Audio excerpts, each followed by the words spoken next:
Abhishek, am I audible to you?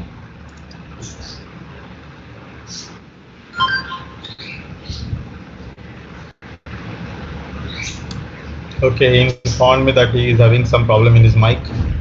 Nevertheless,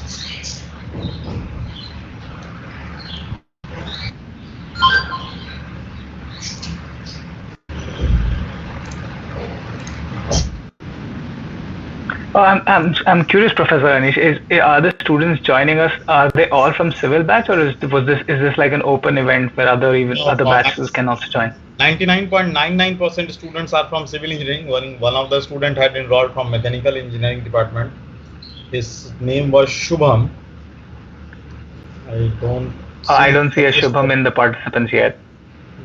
He hadn't joined till now. Other than that, all students are from civil engineering, basically from second year and third year. As we don't currently final year has passed in the month of May itself. Yeah, they graduated. Some alumni itself are yet to join. They had registered for the webinar, but no alumni is senior than your batch. Definitely. Used to say in Bihar, "Sabse purana chawal." It's always good to connect with anybody from university, even if it's like a random bump in or. Well, I don't really have random bump ins much here, but then back in India before I left, I would always run into in some random place. Like I remember meeting Shekhar Datta. I think he was in electricals. I just randomly ran into him in Kolkata. Like he was eating an egg roll, and I just was going there to order an egg roll, and just ran into him, and then we spent like an hour talking. So yeah, I like to say that all the batchmates and everything, I still have friends in them. But yes, given our professional times and everybody's busy with work, it gets a little harder to stay connected like we used to back in college. No, that is true. That is true. But when after long days, or long years, you see somebody, that's a great thing. I think how to express that is a great thing, because I also met some of my friends after a long time. That great things. Oh, for sure. So initially that's what I had thought about making a presentation about today about, but then I just had 20 minutes. So for me to go back and talk about college, and that I can just go on hours and hours, because I think because we were the first batch, there was just so much of opportunity for us to be the starters of things. Like that's why I asked, because that was the first batch. Yeah, and Professor Anish knows this very well about me. I don't think I left any single opportunity about starting anything new in the college. Name it, whatever avenue, I would always pick it up, and I just want to do it. That's just how I was. I still am a bit so like that, but yeah. Like all these tech festivals and cultural festivals and all the small clubs, everything was incepted with my batch. That is a great exploration also in your career also. That helped a lot, because I think you are going to tell about that in this. Well, yeah, maybe I'll hopefully bring it up in the Q&A. So I've basically kept the presentation more tuned towards about how students can actually aspire moving abroad, and what steps they can take, and how they can plan it, and how I planned myself basically. I've kept that, but then of course I'm open to taking any questions, anything about college stories, and it's just too much information to wrap it up in 20 minutes. Sir, hello, Anish sir. Sir. I think most of the students are joining. Most of the students are joined, sir. We shall start this. So the first take from here. Thank you, sir. Good morning, Soumitra sir. Good morning, Arpan sir. Good morning, faculties and all my friends. Well, we all know while we joined here today, it's quite evident that Soumitra sir is going to brief us today for a brief session into moving abroad and Canada's lifestyle, work experience and all. So I'll just like to brief everybody about Soumitra sir and Arpan sir, who have joined us today on expert panel. Soumitra sir is obviously an alumni of the IIT Patna Civil Engineering Society. Along with that, he had also worked in the geosynthetics manufacturing industry for 3 years before starting his own company, venture company in 2015. 5 years later, in 2020, he took an exit from the company and he moved to Vancouver, Canada. He now spends most of his time entirely actively investing in securities and cryptocurrency, and strongly believes in clean energy and climate change sector and the renewable energy. He loves spending his leisure time hiking and exploring wilderness and waterfalls. He is also a drummer who played during his school and university days with several bands, and he wishes to return to the stage after the pandemic. And we all hope to look up to him one day. Arpan sir, he has joined us a few number of times also. So he is also a alumni of our department, and he is currently pursuing MS from IIIT Hyderabad. Without spending much more time, I'd like to ask Soumitra sir if he'd like to say a few words. We'll start off with the presentation probably. I'll just say a few words, and then maybe Arpan can say a few things, and then we can come back to the presentation. Let's stick to the itinerary. Well, thanks for the introduction. It was pretty much spot on. It's exactly like a rap about what I did after graduating. And I think the best thing with my experience about what everybody out here can get is what the things that you would traditionally not do after graduating from like a good engineering school. Like typically the classical route is get a placement or give your gates and do an MTech or join one of the PSU companies or any of the traditional routes. I was not one person who took the traditional route at all. And I think that has always made me like more of a opportunist. And whenever I would see an opportunity, I would have a sense of grabbing it. And maybe I really believe that that's one of the key reasons why whatever success I've seen till now, I've seen it so far. So I'll touch base points on those on my presentation, as well as I would love to take questions about basically about anything, be it college, be it life after college, be it living abroad or anything. I'll be open to any kind of questions from everybody present here. And I'd really like to thank Professor Anish for giving me the opportunity to do this. I really would love to connect with all the current students of the college and get in touch and help however way I can. I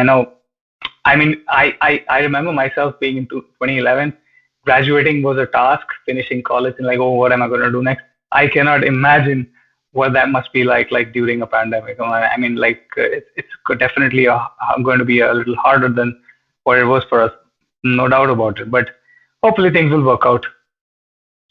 Well, yeah, thank you. Definitely, sir. We all wish to see you succeed in your field. Arpan sir, would you like to say a few words? Yeah.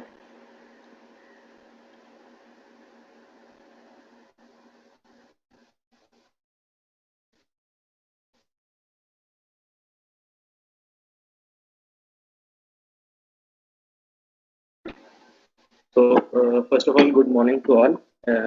Professor Sir and Sumitra Sir. Thank you so much, Anish Sir, for giving me an opportunity.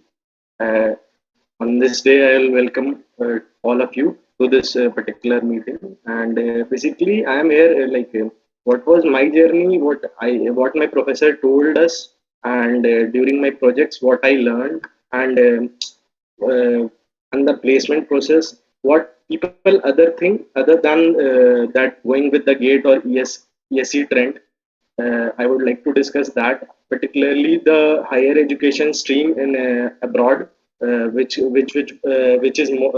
better as compared to the higher educations or opportunities in India, and in which you can easily sink into as compared to India, and there are more opportunities abroad that I would like to discuss in my PPT. And I would like to welcome all your questions regarding how to get for higher education in further abroad, and about the discussion other than GATE and ESC, what civil engineering students, civil engineering domain can do in India as well as abroad.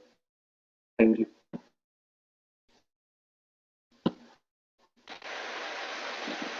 Thank you, sir. Soumitra sir, maybe you can start presenting. Oh, sure. Let me just start with sharing my screen.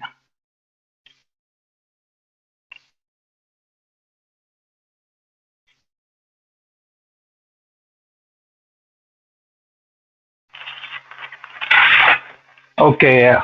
I hope everybody can see the screen. So big bold words like moving abroad. It's like the golden dream for quite a few of them.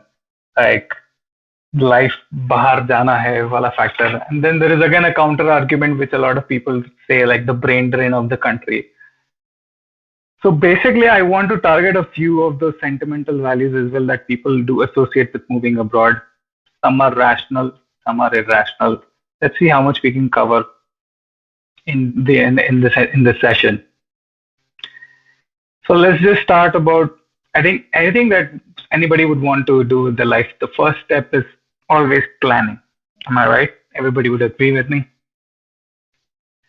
Well, sometimes, particularly this, people should now learn that planning can always work out. Yes, but you're always going to face a few road bumps and ahead in terms of your planning.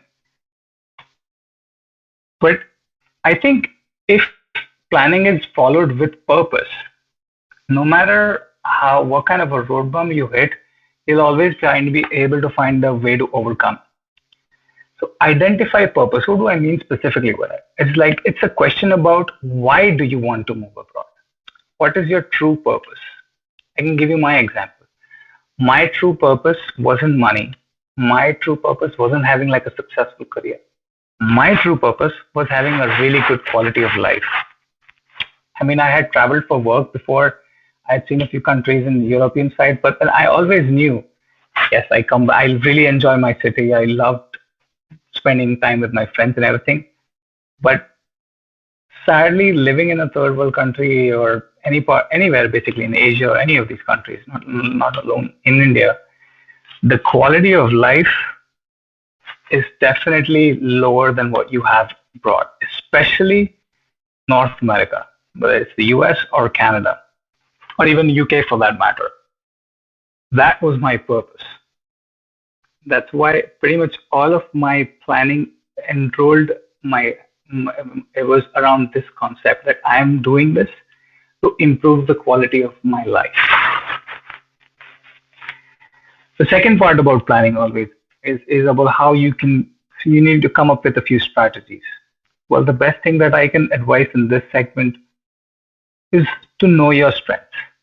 I always knew that I am not an A student. I guess for a few subjects I did manage to get an A, but overall what I would say, if I remember correctly, my GPA was around 6.5, which you would call an average student.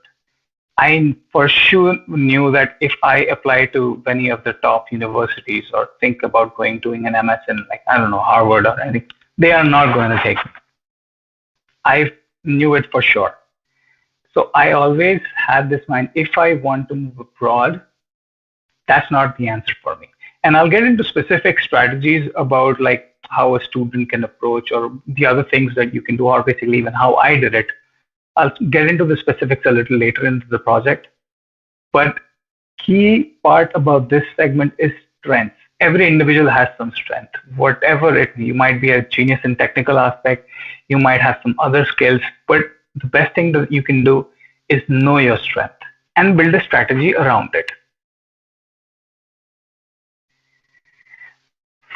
The other thing that I believe that a lot of people have I wouldn't say have an issue with, but rather I would say it's kind of like it sets them up for failure. I wouldn't say failure, but having more difficulties in adapting if they're not being open-minded.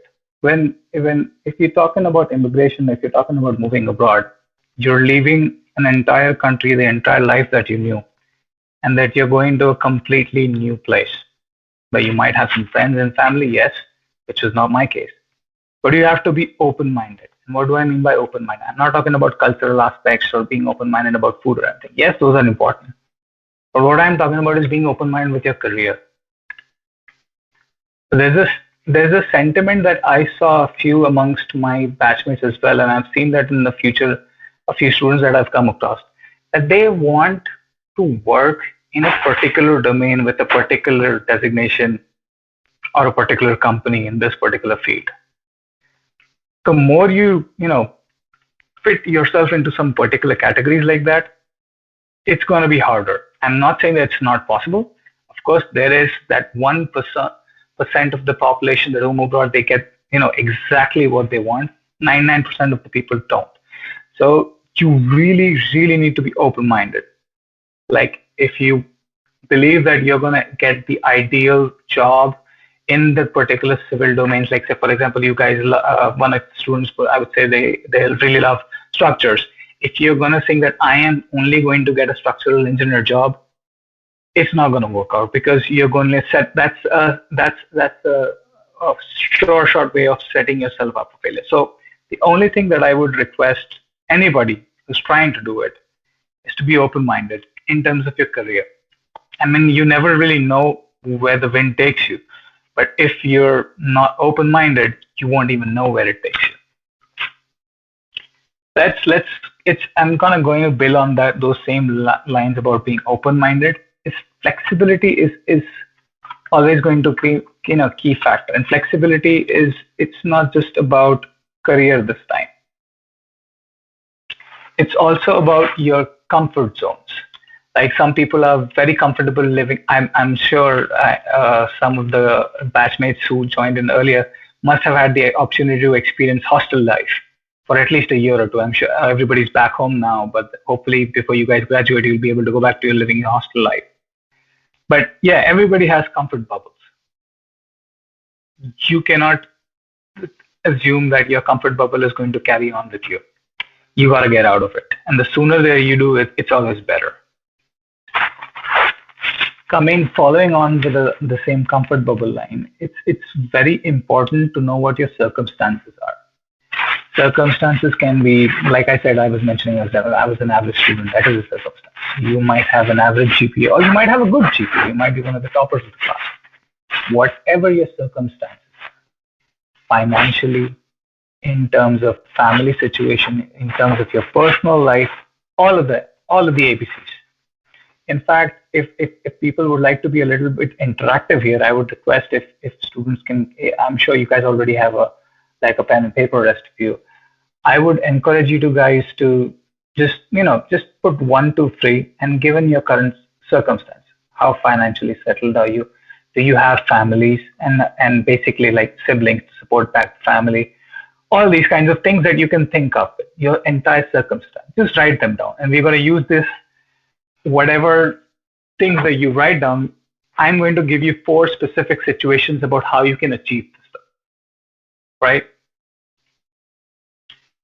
So the second step after identifying your circumstances are accepting them for as they are. The biggest thing, the financial aspect is a very strong factor here. A lot of people take on extra debt to move abroad. People, yes, they somehow struggle for their first 5 years and then they make it ahead. Yes, it is hard. It is doable. But you need to, I think all those situations arise because they never really truly accepted their circumstances. They never really accepted the reality. It is always good to accept the reality and see how it is. If you see how it is, you'll be able to come up with a solution which is spot on and might actually work better for you. So I always say this thing, once you've evaluated, you need to accept the reality and see what things really for what they are. And then of course, once you see the reality, it doesn't mean that you have to live with it. It's not like, there's a saying, ye to mere mein hi likha hai, that factor or whatever. People like to say that, a lot of stuff like that whatever is written, whatever's in your life is going to happen. And yeah, no doubt about that. But then there is nobody to stop you from adapting. And what I mean by adapting here is improving on yourself. Be it your, say, communication skills, be it your financial situations, be it whatever it is. If you accept your reality perfectly and if you start making baby steps about changing it, adapting yourself, evolving yourself, improving yourself, the sooner you start doing that, it'll all start falling, you become a better version of yourself day by day. And that's what it's about. So yeah, I hope a few of the students that I asked you might have written your ABCs down. I'm going to get into the specifics now, about what everybody can do. Let's go for the first and foremost simplest of the simplest route, BAM, the student route. evaluate your situation. You're an average student, you're gonna do two things. You're gonna either get yourself checked and hey, I don't want to be an average student anymore. You're gonna really put in the extra hour. You're gonna start burning the midnight oil and improve on your grades with whatever you grades you have, your final years remaining or your last 2 semesters or 3 semesters, whatever. You're gonna do that. Some people, yes, change dramatically. Some people get 10%, 15%, whatever extra percent that you get, you improve, you do it, you work upon it. Great for that. But that does not mean that only A students, like people with A or A plus, get admissions to university. No, this is the biggest misconception that people have. Well, particularly in the student route, I'm saying this from my experience that I have seen with other people who come here as a student. Pretty much all of them had some basic financial backing, and I would say mid-average to or above average students. Yes, I've seen gold medalist people. Yes, they of course they go to the Harvards, no doubt about that. But it's not entirely the case. So whenever you apply for a student university role, like whatever MS in say civil, let's just be specific about civil. They ask you to write an SOP, a statement of purpose. The statement of purpose is like if you recollect back to what I said in the first line, identify your purpose. It kind of revolves around the same situation. They really want to know why you want to come here and study and what you want to achieve out of it. Whether you want to come here, settle and contribute to the community in this part. Whether you want to come here and learn and grow in the community as well as help back in the community back to like civil community for particular of the industries back home. You really need to get into the specifics. And the second thing which they look at is they always look at the overall application rate of the student. They just don't look at grades. They will look at how like if you've achieved, like if you've done some leadership roles in your university, if you have glorified recommendations for working with a professor in an internship or whatever, a co-op program, it can be whatever you want. Basically, it's not all just about your grades. That's the first thing of doing it. And of course, the ABCs, which I'm pretty sure if you just Google about any university that you're targeting, some might require your IELTS examination, some might require GRE, some might not. These are very easy terminologies which anybody can just Google and find out. I don't really want to get into the specifics of those and waste time here. But once you do those, it's always more about the SOP. If you write a glorifying SOP, you are going to get their attention and you're going to get their interview call. And they usually typically give you a call and they see, and then they give you an admission or whatever, they send you a rejection letter. That's how it's worked. And then you start with whatever visa processes that you have to do, depending whether you're coming to Canada or if you're coming to the US. And Arpan would be better to guide you with this about particularly being with the US because you can't see the application himself. But it's very similar, irrespective of whatever country it is, US, Canada, UK. It's always going to revolve around certain specifications, but every university is going to work this way. That's one route. Let's talk about the second route. For the people who thought about that, okay, I cannot afford to study abroad. The people who thought that, or people who thought that, hey, that's too much of a commitment. I don't really want to just go back to studying masters right now. I want to do something else. Well, there's deputation. Deputation is a very fancy way of saying that the big companies like TCS, CTS, and a lot of this is a more common trend in the IT sector, no doubt. Even the consulting firms like the Big Fours, the PwC and Deloitte and companies like that, they basically send you abroad. Like there's something, a very popular notion in the US called the intra-company transfer, but then you have to work towards it. And you have to target yourself to join in one of these big companies. You cannot expect a small company. Like when I say small, I mean a company which does not have a global presence. I'm not even talking about the scale of the industry or anything. I'm talking about a company that has global presence. Those are the ones that send you abroad. And if you believe that, hey, this feels more comfortable for me, I would like to have a comfortable situation and an option to move abroad, go for it. Do not think about that I'm a civil engineering student, I cannot work in some other domain. I'm referring back to the open-mindedness here again.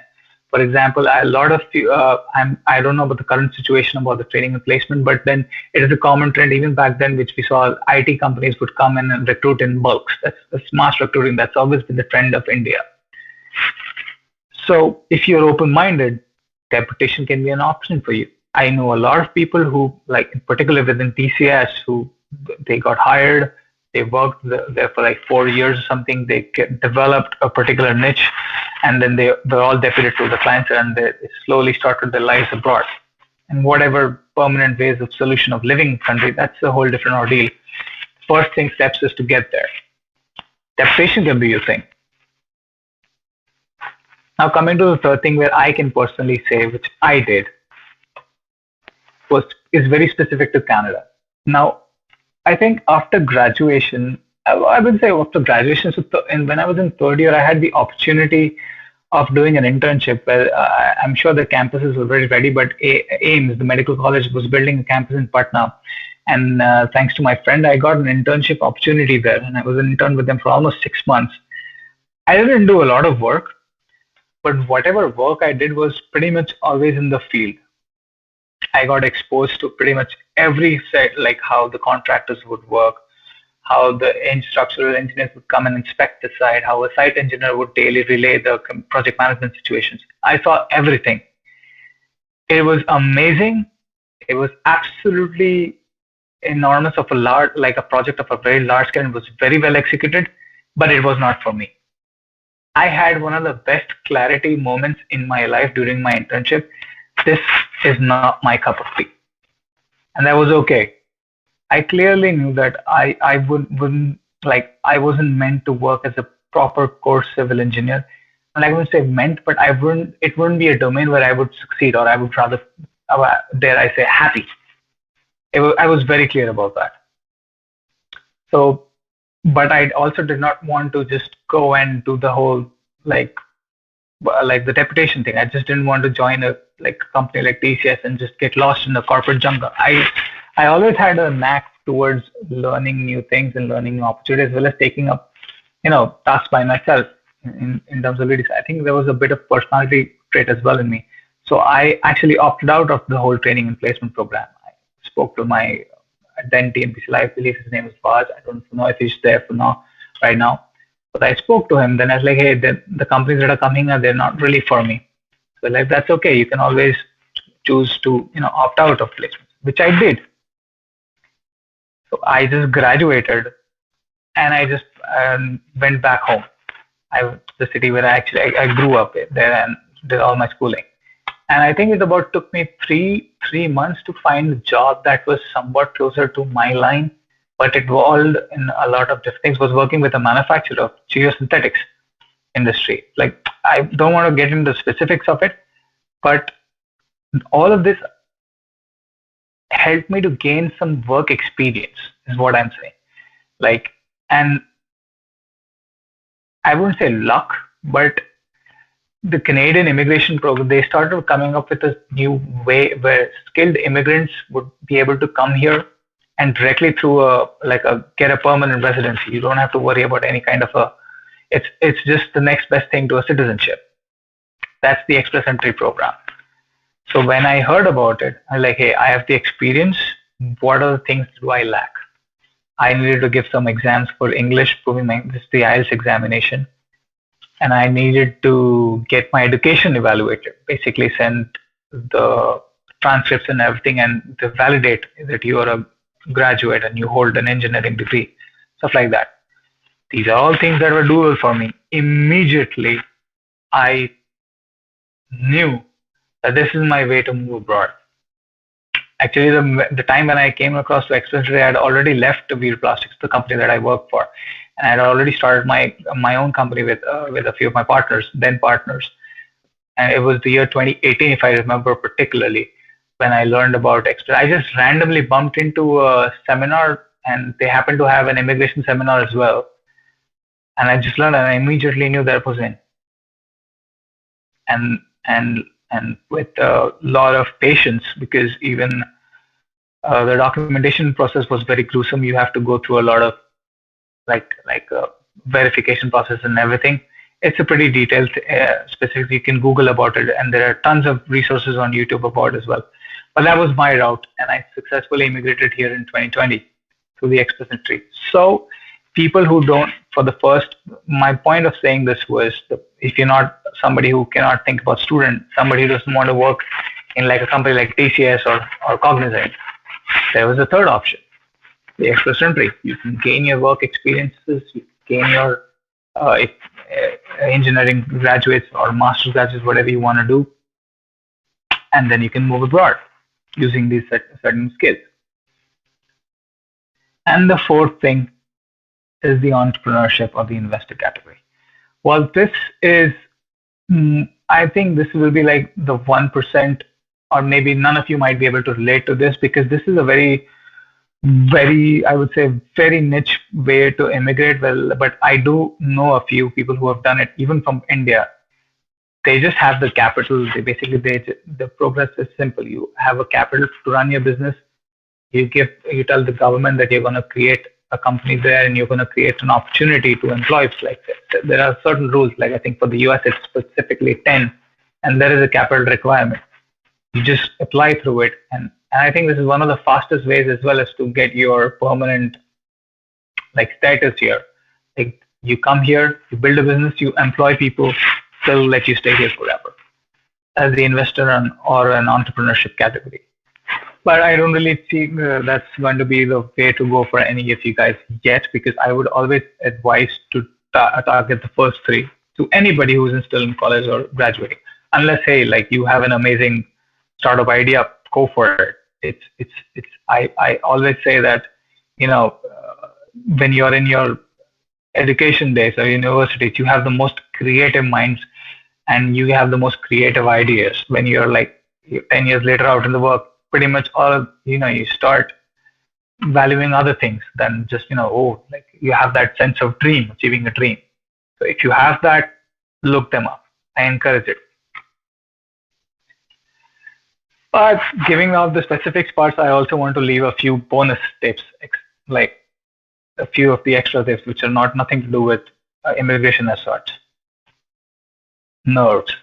What do I particularly mean? You are going to be scared. I was scared when I was thinking about particularly my entire situation. There was a whole issue with the whole pandemic thing happening as well, because moving countries during, let alone moving, just traveling was a task. I had to cancel my tickets and everything. Then I didn't know what I'm going to expect there. And after I landed, the entire countries, pretty much all of the countries everywhere, just went into lockdowns. Not to be specific about the whole pandemic situation, but you're going to feel, you're going to be a jittery. You're going to have butterflies in your stomach. That's normal.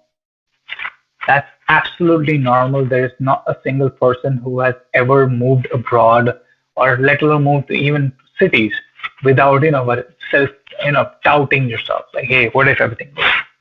But I always say the best way to manage nerves is run towards it. It's going to be okay.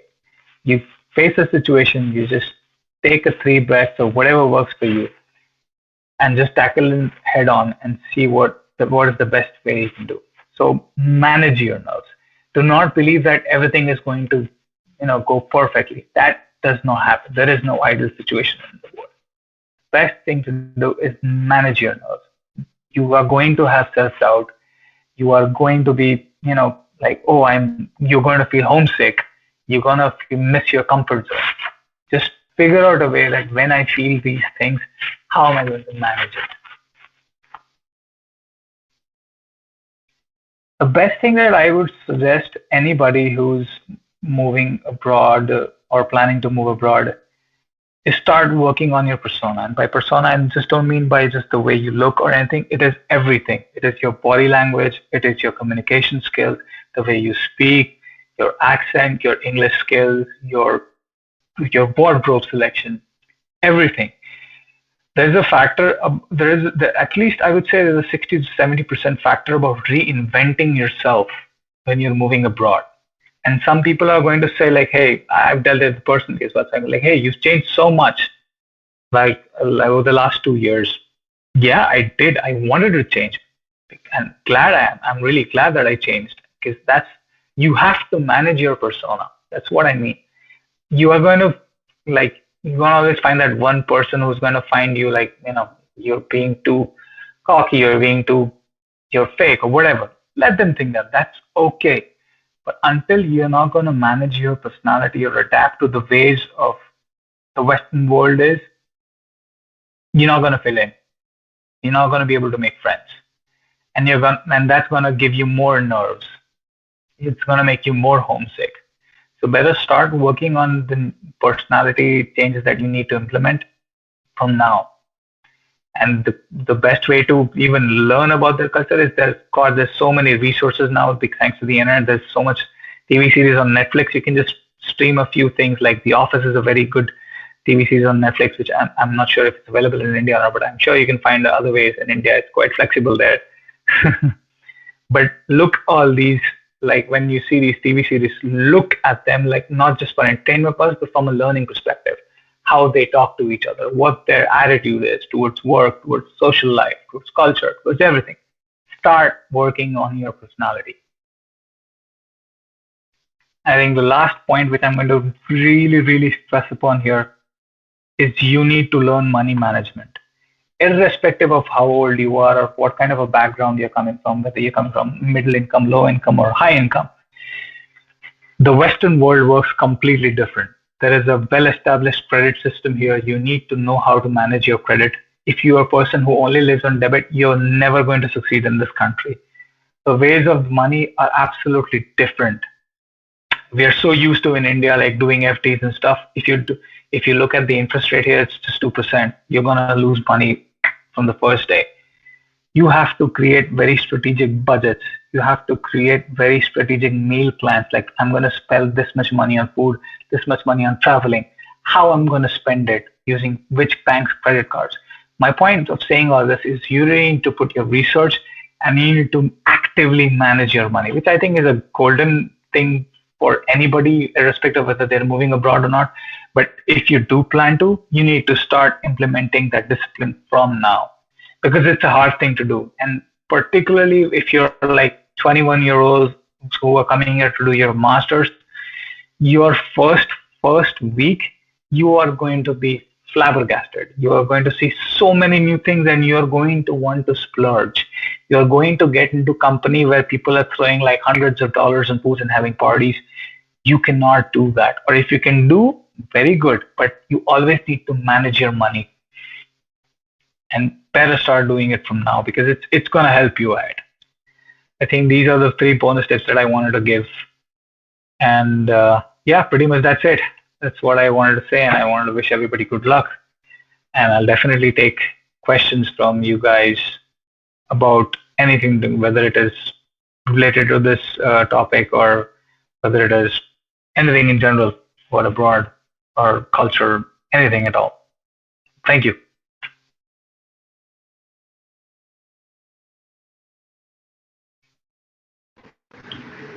Thank you, sir. I think you have stressed a lot on quite other sort of issues which I personally was not expecting in this presentation. And it totally went around the wholesome development of the student and not just the academic forefront. Apart from that, a very important part which is associated to you, which some of the students who have interacted with you previously through other meetings have also correlated about this entrepreneurial and investment attitude that we have, and that needs to be imbibed within us, which is so necessary these days, which I also personally feel. I'll come back to the questions which we had already put through.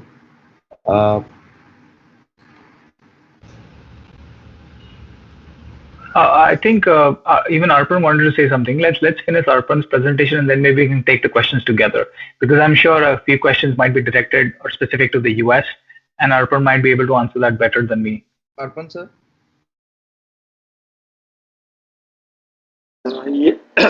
Hello, is my voice audible? Yes. Okay, just a second. I'm sharing my screen.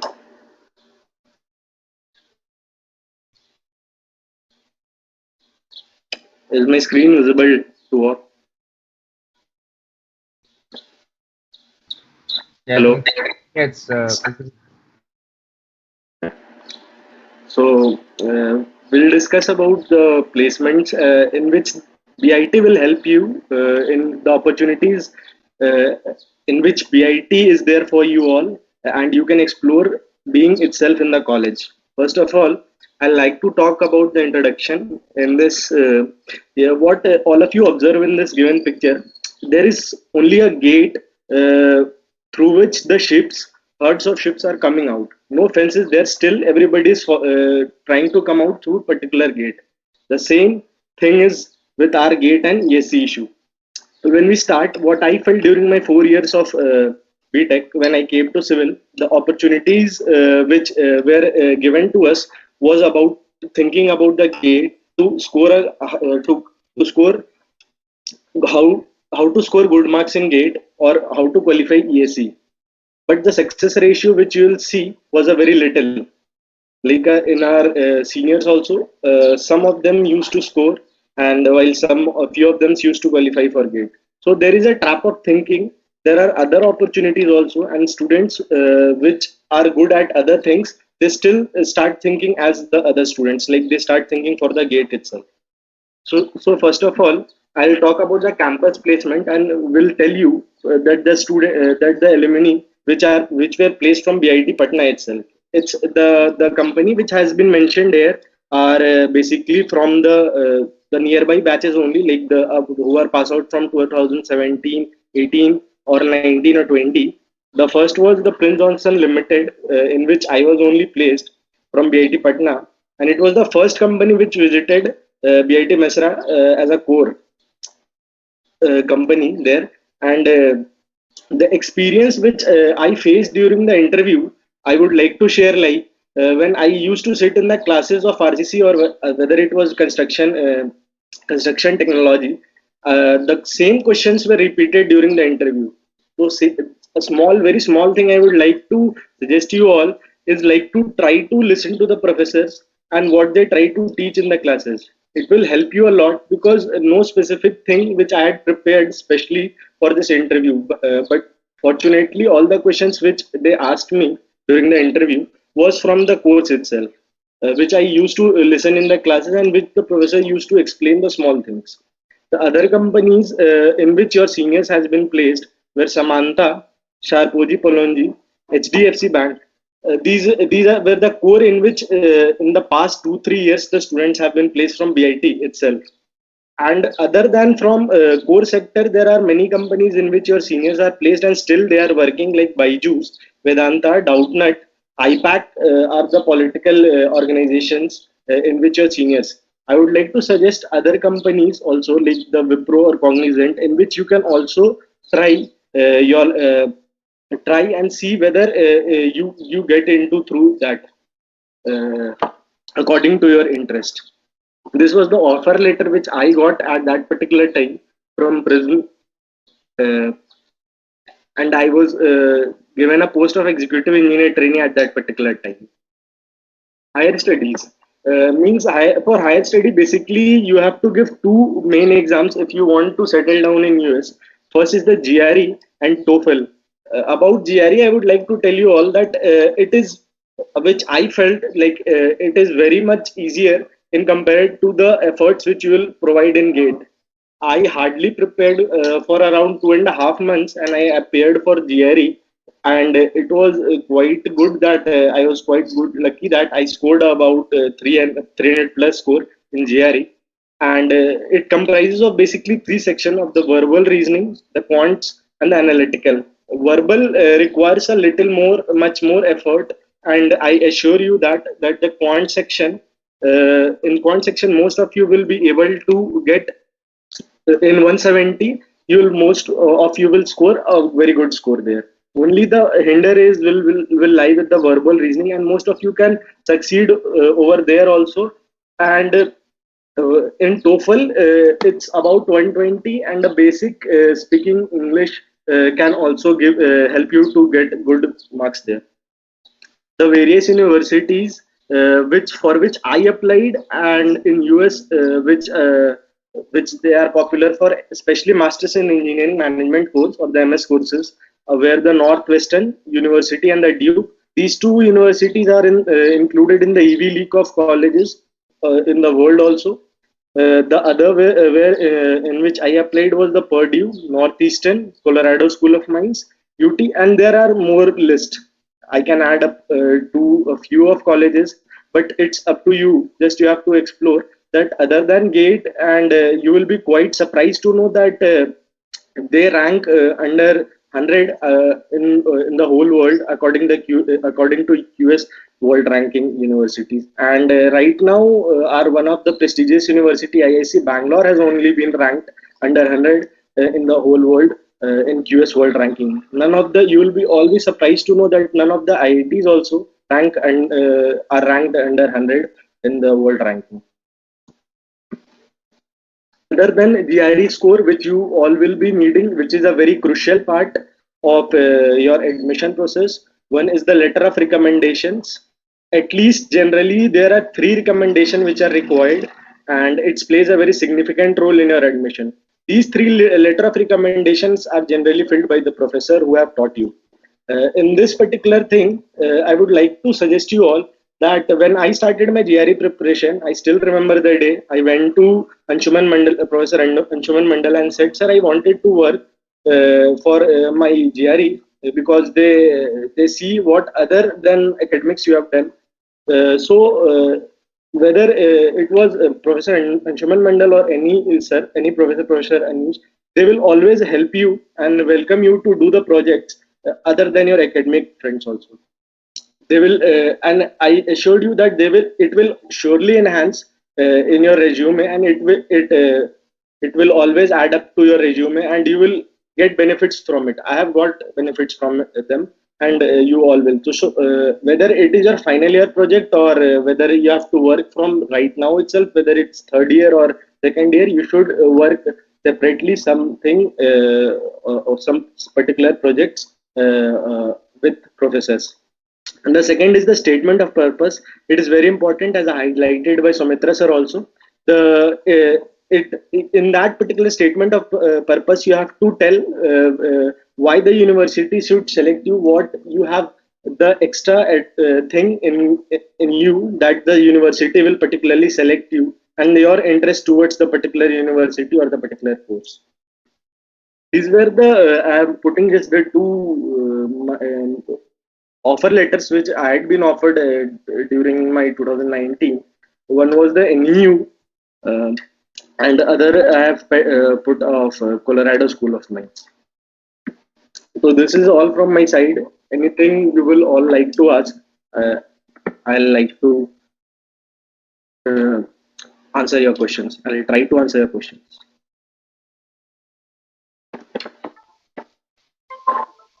Thank you, Arpan sir. We already have a list of questions. We'll look into them first, and then we'll get on to the people who are having doubts.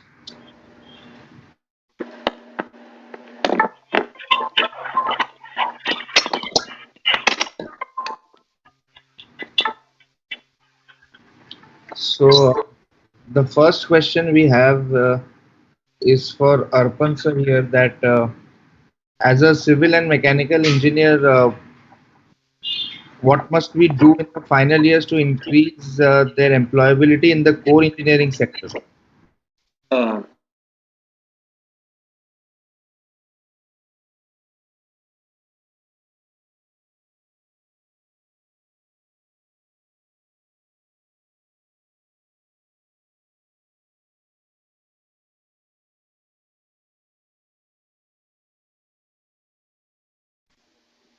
Is my voice audible to you all?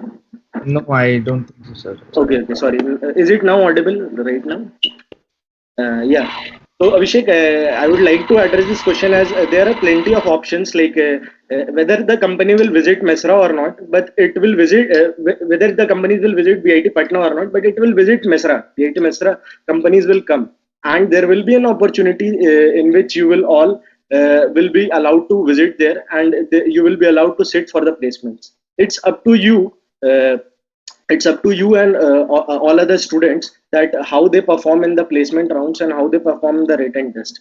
If you perform better, then you will be easily placed there. Other options are also there for getting into core, like the off campuses. Nowadays, as the in the internet, many YouTube channels are there which provide you the daily updates of various off campuses which are being done throughout the country. I'll in the meanwhile I'll share that particular one YouTube channel website also, in which every day, particularly the private sector, especially for the civil and mechanical, the person puts the update in India, the opportunities in the core particular sector.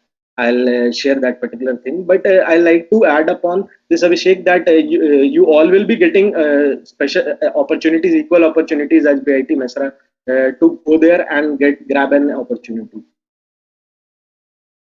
Yeah. Sure, sir. Thank you. Sir, Anish, sir, you want to say something? Datta, you have the questions, but if the attendees want to ask the question, let them ask first. Then you ask those questions on the behalf of those who are not present here. Sure. Okay. Students who are here, if they want to ask them directly, they can ask.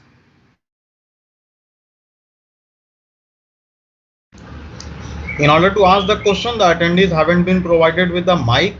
Please raise your hand so that the technical team could provide you the mic and you may ask the question.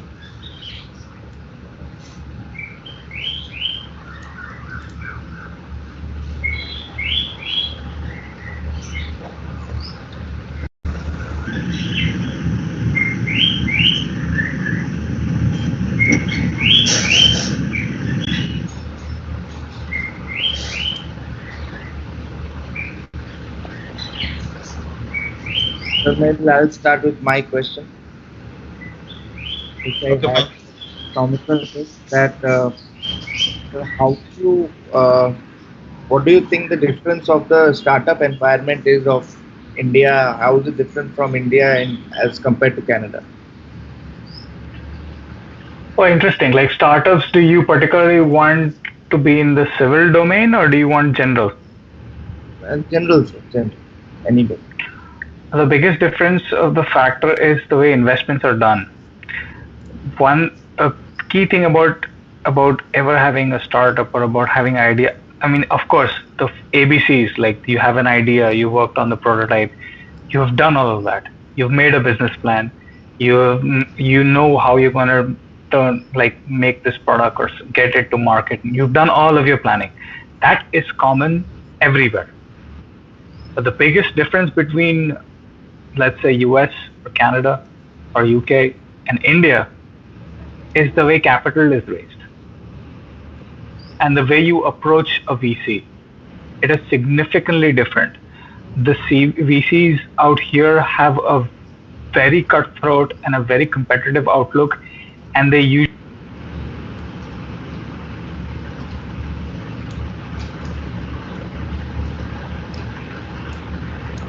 So you got mute. Shamit, sir, you got mute. Yeah. Yeah. Can you hear me? I don't know. Is the button muting it? Fine. Okay, whatever. Yeah. So I know about a company particularly. So what they did was they built a project management app, but the project management app is particularly geared to the construction industry. They're a Bangalore-based startup.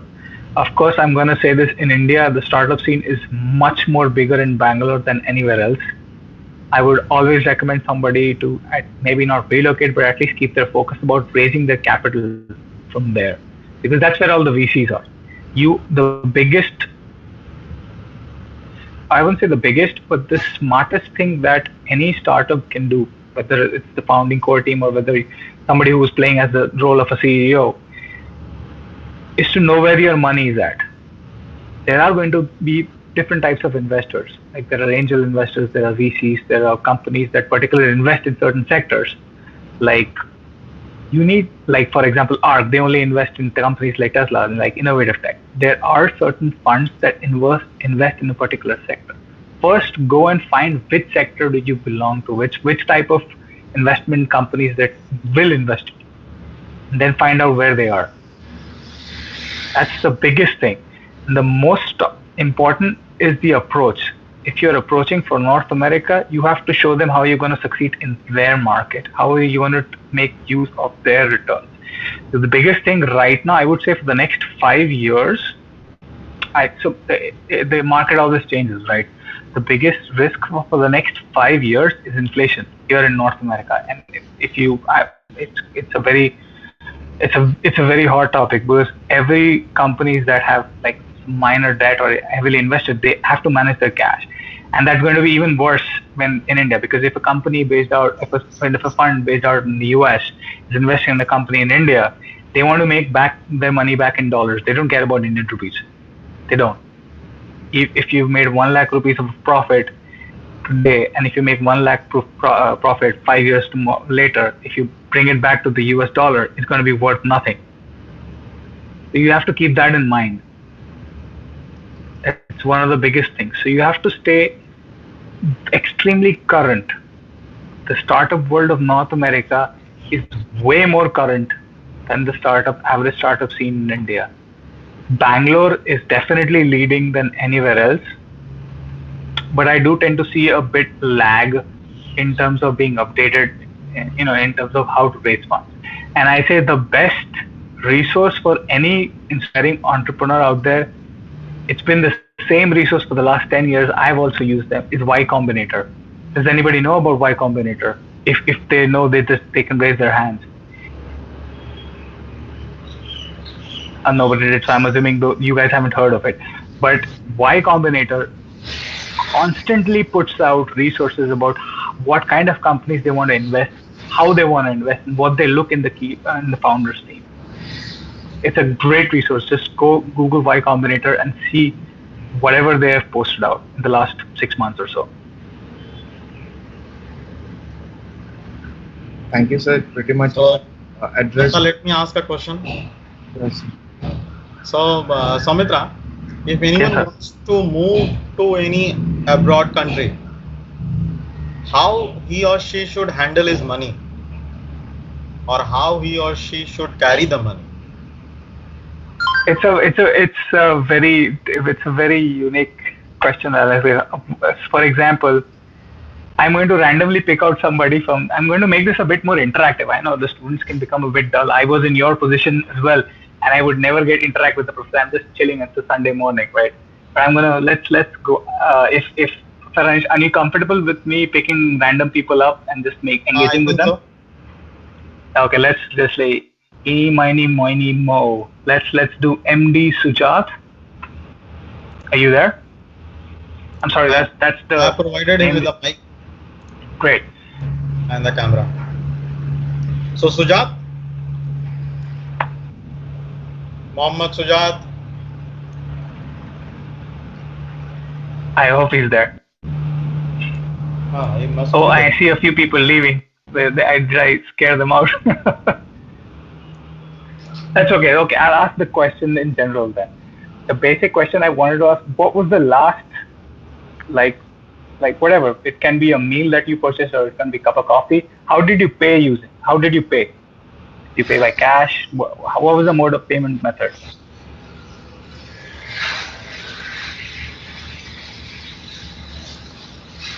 Let's ask Abhishek. Abhishek, what do you think? What did you like?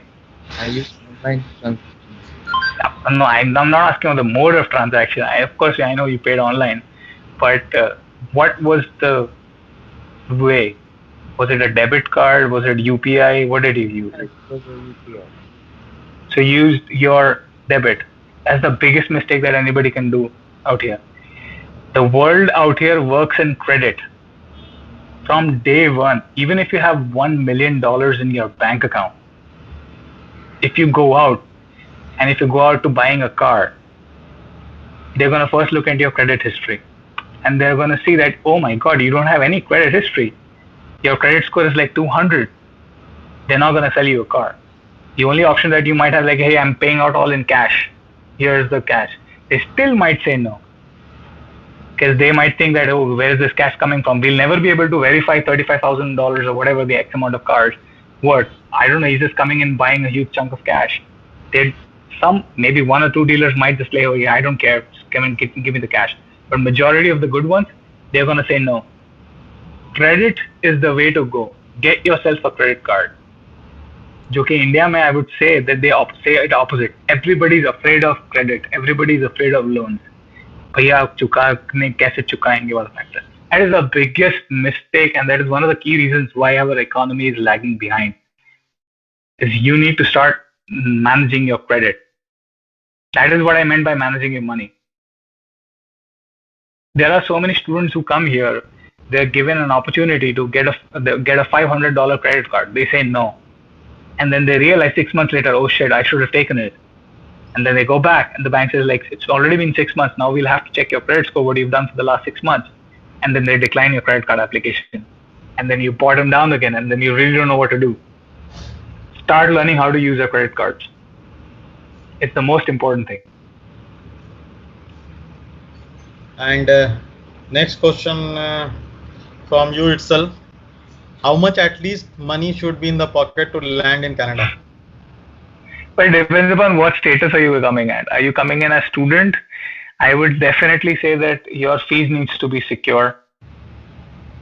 Whatever source, you can take out a loan for it. That's absolutely fine. You can go to SBI or whatever bank you have. You can take out a student loan. But that the money needs to be safe. Like, Canada particularly has a very nice system. Where they make you block your money in a GIC, which is like an FD, before you come here, so that the students cannot come in and splurge away on their college fees, and then the college cannot get their fees back. So they lock you. They make you do a GIC, and the bank pays you some money every month, like $500, $600 from the GIC, and then they also pay your fees. So whatever your fees is there, and apart from that, you need to get a job. The first thing that you need to do, go to class. Yes, the first day after you get out of class, or even if you like, best thing would be if you come here, come 2 weeks before, adjust yourself, go out and say that, hey, I'm starting off as a student, I'm looking to work. Every student can work for 20 hours here. It might be different in the US. Go get a job. Do not feel like how I'm going to work as in this particular job or that particular. Just get a job. Minimum wage, KFC, McDonald's, security services, picking out cherry farms, brooming, cleaning, whatever it is. Get a job. Because My next question will be, as you have studied in BIT Patna itself, you know that the students are here from different family backgrounds. We are most privileged to have students from the lower income group also, because they try and they study a lot. Yes. We are most privileged, we will say like that. So now, if I am a low income group student, I have passed from BIT Patna. Okay, let it be in Hindi conversation so that the students may understood more. For sure. अगर हम बहुत ही गरीब परिवार से हैं, loan लेकर के हम किसी तरह अपना BIT पटना का बीटेक कंप्लीट किए, 4 साल के बाद मुझे लोन देना, 6 महीने के बाद मुझे कनाडा में जॉब मिल जाती है. In any of the, it is better to get in good core sectors, even though I get a job in Canada. तो मैं अपने घर कितना पैसा वापस भेज सकता हूँ? और इसके साथ एक और क्वेश्चन ऐड कर देता हूँ.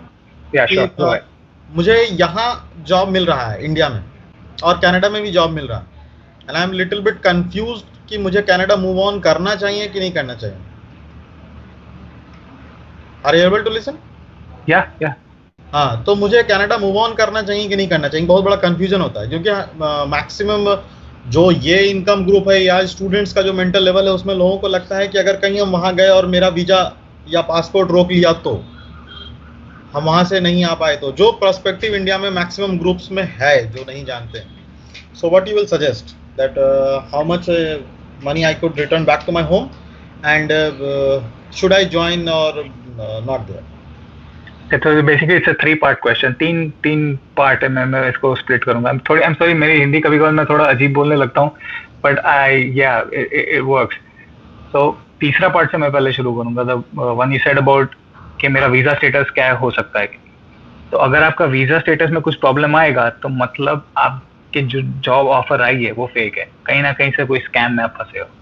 कोई कंपनी कहीं गायब हो सकती है, कुछ नहीं. से उसी के कारण whatever USA या कनाडा हो, वहां से आपको ये चीज हुआ है.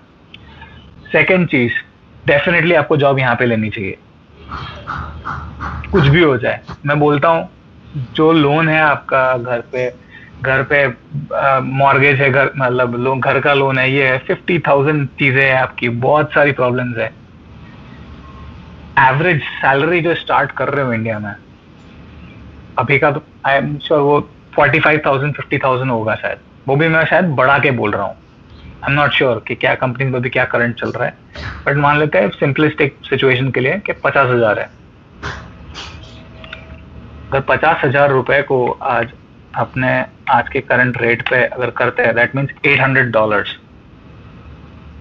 यहाँ पे आदमी जो यहाँ का मिनिमम वेज जो है, वो तो मिनिमम वेज लाइक समबडी, उसके नीचे गवर्नमेंट मतलब कोई भी कंपनी लीगल पैसा नहीं दे सकती. It is 15.6. ये प्रोविंस वाइज होता है, मेरे प्रोविंस में 15 है.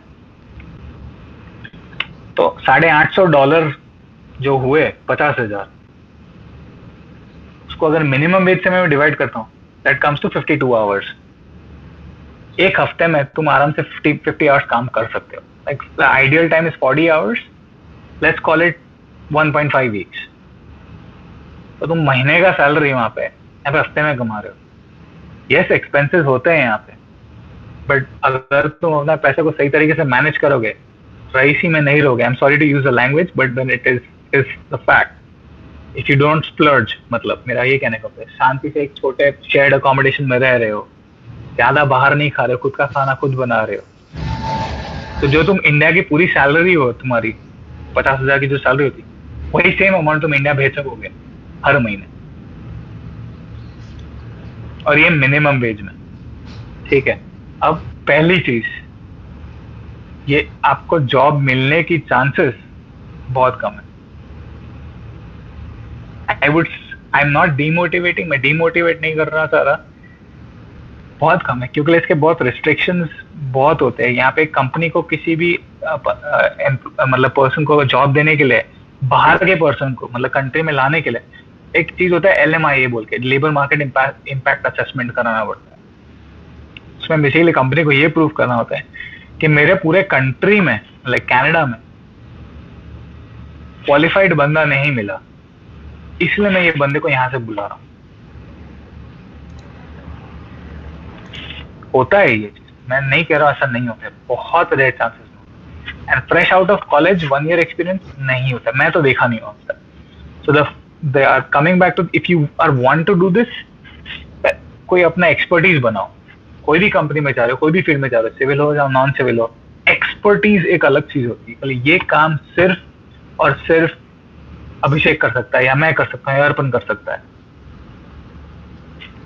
तो कंपनी को प्रूव करने में भी बहुत इजी पड़ेगा, गवर्नमेंट को LMIA जिसको बोलते लाने में, एंड मतलब उनको जॉब ऑफर मिल भी सकती है.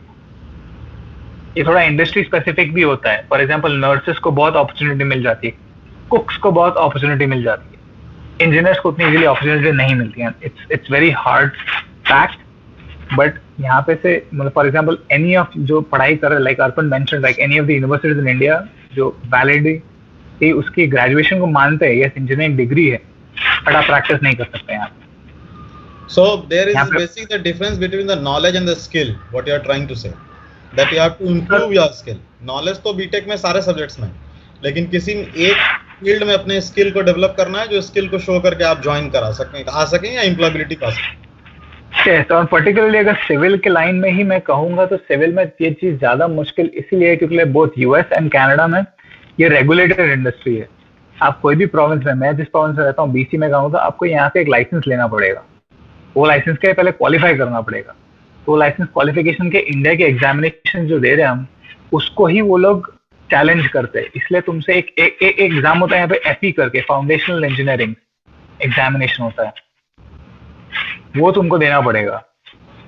एंड सैडली वो जब तक कि इनवाइट नहीं होता है किसी को, वो तुम दे नहीं सकते। मतलब मैं इंडिया में बैठे बैठे FE का एग्जाम नहीं दे सकता प्रोविंस का। The province has to invite you. अच्छा Saumitra, one question I would like to answer from you that अगर मैं यहाँ बैठा हुआ हूँ, मैं जानना चाहता हूँ कि मैं कनाडा जा सकता हूँ कि नहीं जा सकता, where should I check my eligibility, और मुझे किस एरिया में इम्प्रूव करना। So basically you share these all things through a presentation or through not from presentation exactly, from the websites. Meanwhile I asked the question from Arpan. So Arpan, you had appeared for a company interview and you are qualified there also in the cement industry. You joined and thereby you left over there. Then you applied for higher studies in different of the universities in US also. You got selected. Okay. Then you applied for in Indian universities. And then you have got selected and now you are pursuing your MS from IIIT Hyderabad. Now, if I compare the 3 interviews,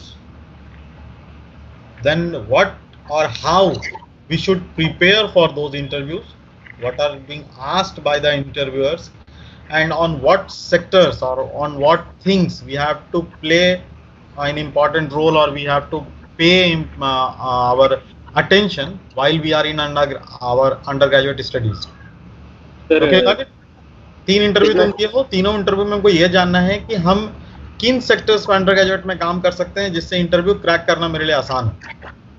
हाँ, तो sir तीनों interview में पहला question was like कि आपने final year के project में क्या किया है। सबसे पहला क्वेश्चन जब हम रिज्म में भी बैठे तो that was the first question कि फर्स्ट क्वेश्चन आया था कि आपने अभी तक कौन कौन सा सब्जेक्ट पढ़ा है और अदर देन आपने उस पर क्या क्या काम किया है। जब when I was giving the interview, जब हम ड्यूक यूनिवर्सिटी के लिए इंटरव्यू दे रहे थे तो फर्स्ट क्वेश्चन ये था कि आपकी यूनिवर्सिटी ज्वाइन करना चाहते हैं और दूसरा था कि आपने प्रोजेक्ट में वहाँ फाइनल ईयर पे क्या किया है। Same was the trend with IIIT और IIT Hyderabad also. I had given the interview, they asked कि आप क्या करते हैं। तो मेरा सजेशन, सबसे पहला सजेशन ये है कि फाइनल ईयर प्रोजेक्ट्स को लोग स्किप अप करने की कोशिश करते हैं, बट मेरा सजेशन ये है कि वो 3 महीना 4 महीना जो है उसको अच्छे से यूटिलाइज कीजिए और उस प्रोजेक्ट के थ्रू एक छोटा पब्लिकेशन या किसी कॉन्फ्रेंस पेपर में, नेशनल लेवल के कॉन्फ्रेंस पेपर में पब्लिश करने का कोशिश कीजिए, क्योंकि उससे आपका स्किल भी एडअप होगा और आप किसी भी इंटरव्यू में जाइएगा तो आप दिखा सकते हैं कि हाँ at least I have published one paper whether it was at conference level और। तो सर बेसिक चीज़ यही है कि मतलब कि मेरा सजेशन यही है कि लोग काम करें प्रोजेक्ट पे लेके।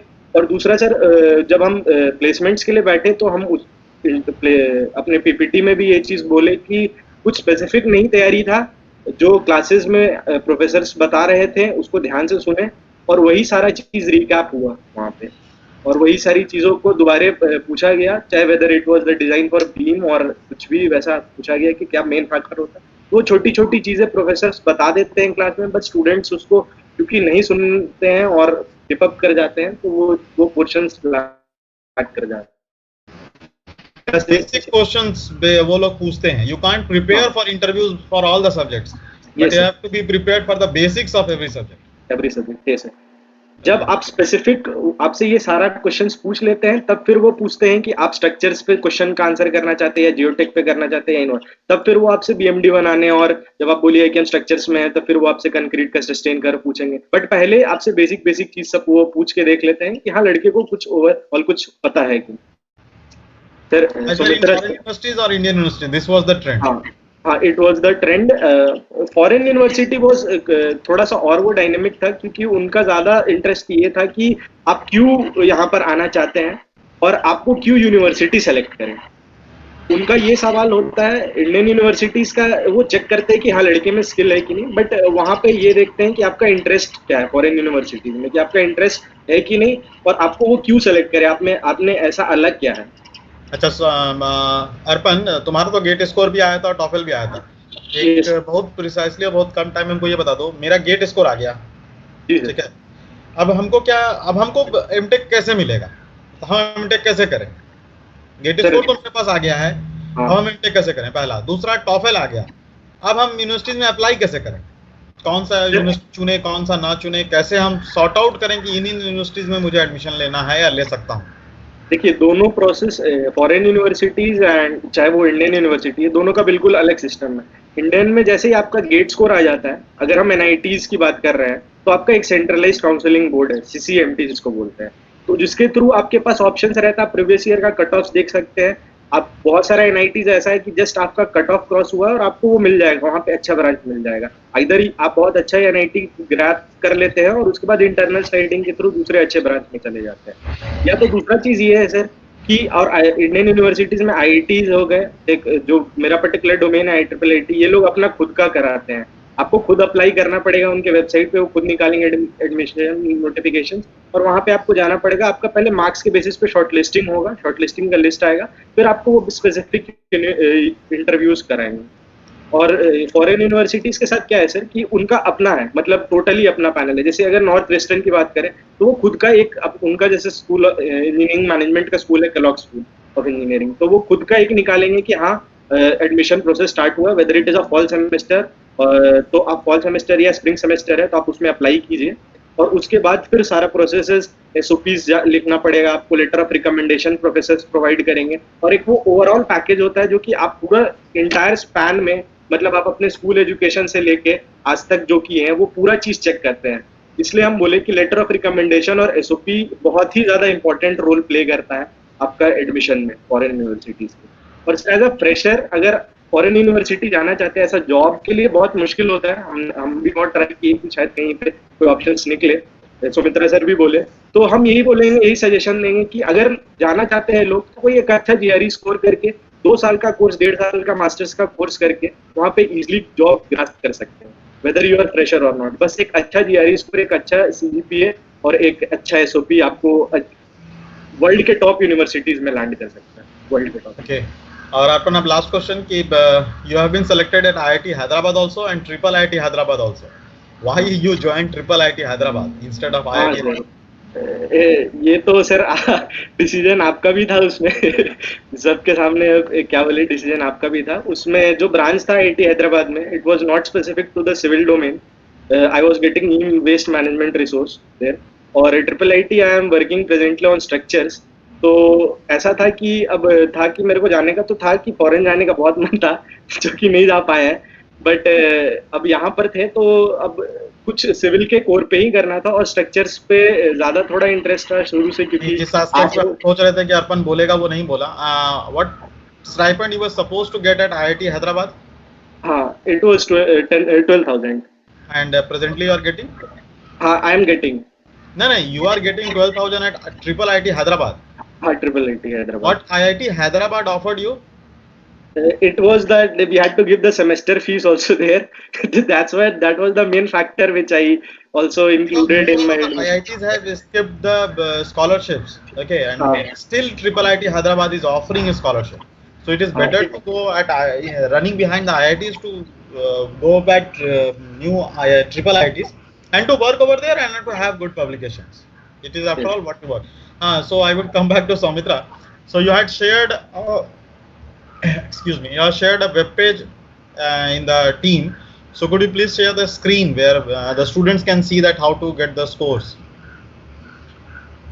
So basically Soumitra भी ये बताना चाह रहा है कि अभी आप अपने current status को क्या जान सकते हैं कि आपका अभी क्या स्कोर है या क्या, कैसे आप अपने आप को एलिजिबिलिटी में कहाँ लैग समझ सकते हैं, वेयर यू आर लैगिंग, कि आप बचे हुए 1 साल 2 साल में उस पर वर्कआउट करके अपने स्कोर को इंक्रीज कर सकते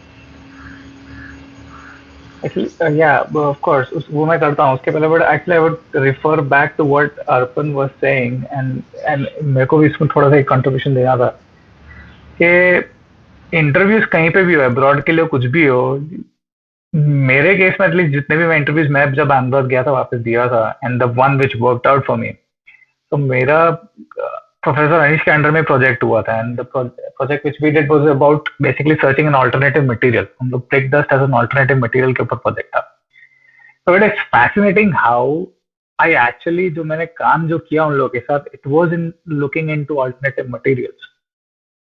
सो इट इज रियली अमेजिंग कि मैं घुसा जो उनमें साथ था, they took me as a product engineer. वो लोग ने काम मेरे से कुछ और करवाना चाहते थे। पहले 1 महीना 2 महीना जो काम मैंने किया वो वाज एक वेरी क्लासिकल स्पेसिफिकेशंस में ये वो में, But immediately मेरे manager ने वो spark मेरे अंदर देखा, and then he called me for a second interview, which is like kind of like a, I wouldn't say it was like an interview, but was getting to know about more in details about that. इसलिए मैंने ये चीज interview में बताई थी, and फिर मैंने actually में इन डेप्थ में एनालिसिस की, and then he said that there might be a better opportunity for you in a different division. Geosynthetics is a very new thing that is अभी India में चल रहा है, उसका अभी भी टेस्टिंग फेज में है, बट अब्रॉड में बहुत यूज होता है. It is a material which they wanted to get into, they were freshly investing their money, and because वो डिपार्टमेंट इतना खाली था, कोई उसमें ज्यादा नहीं चाहता था, मैंने उसको अपॉर्चुनिटी की तरह से पकड़ा था उसको, and I grew in that field in the 3 years, and I got a very excellent, because corporate structure छोटा था, क्योंकि डिपार्टमेंट छोटा है, इसलिए तुम बॉसेस तुम्हारे कम है, you can directly come contact with the CEO. I built an amazing reputation, and I would suggest that मेरे करियर में जो बूस्ट मिला, मेरे प्रोजेक्ट के कारण ही मिला था, जो मैंने निसर्ग के अंदर ही किया था, because that sparked an opportunity. मतलब वो प्रोजेक्ट भी अलग ही था, हम लोगों का बहुत अलग से प्रोजेक्ट था वो, बाकी सब स्टैंडर्ड प्रोजेक्ट्स कर रहे थे.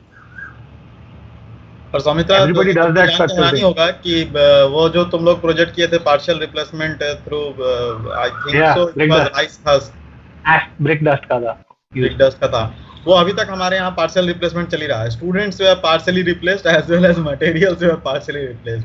हाँ, लेकिन मैं वही बता रहा हूँ, as the batch has gone by, the tendency to perform the project had decreased or declined.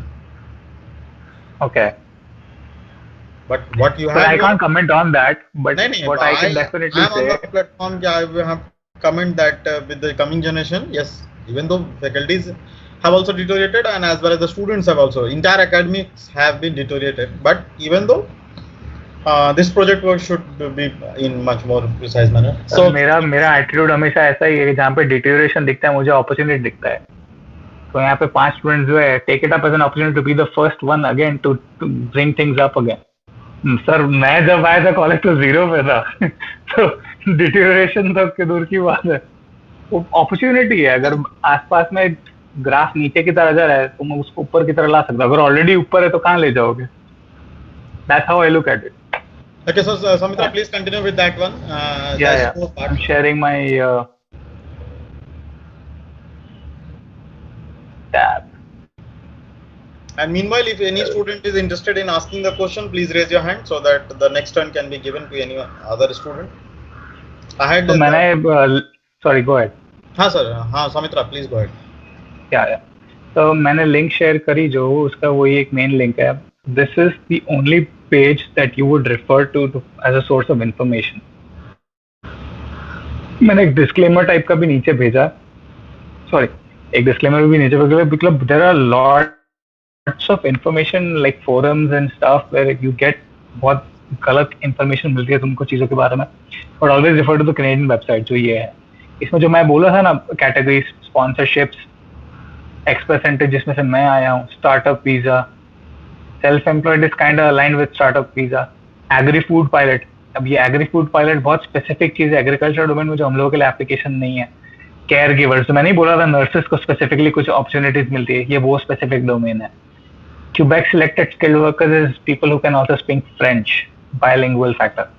And Atlantic immigration program जो है, ये थोड़े कनाडा के मतलब like rural provinces जो है, ठंड वाले provinces है, particularly the ones like, for example, whenever anybody thinks about Canada, everybody thinks minus 30 degrees. That's not the case. Canada is a huge country. Like मैं जहाँ पे रहता हूँ वहाँ पे सिर्फ बर्फ शायद 2 दिन ही गिरती है साल की. Excellent weather रहता है यहाँ पे. So these are the Atlantic immigration pilot program. ये वहाँ के लिए, वो particular provinces के लिए है. So I would encourage everybody to go through all this and evaluate कि कौन सा मेरे लिए specific क्या options मिलता है. एक तो ये है, और दूसरा एक मैंने जो लिंक भेजा था वो है, just give me a second, I'll open that link from the same chat which I cannot find anymore. Now there it is.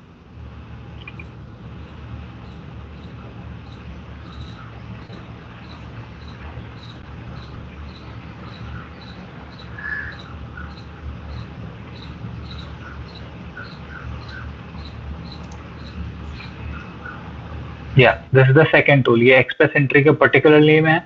इसमें तुम क्लियरली सिंपल क्वेश्चन आंसर्स करोगे, are you married, are you not married, single, how old are you, तुम सीधे ऐसे questions डालो. For example everybody must be 21, level of education तुम लोग bachelor's degree से पास आउट करेंगे, no you don't have a Canadian degree, this okay, या तुमने इंग्लिश एग्जाम कौन सी दी है. सो कभी भी यहाँ पे आते हो तो तुम्हारे इंग्लिश इवैल्यूएशन को चेक करेंगे. Like Arpan was mentioning TOEFL, this is for IELTS. मैं अगर आईएल्ट्स का पर्टिकुलर एग्जांपल दूं तो इसमें तुम्हारा स्कोर देखते हैं. अब इसमें अगर हम टॉप स्कोर डालते हैं सब,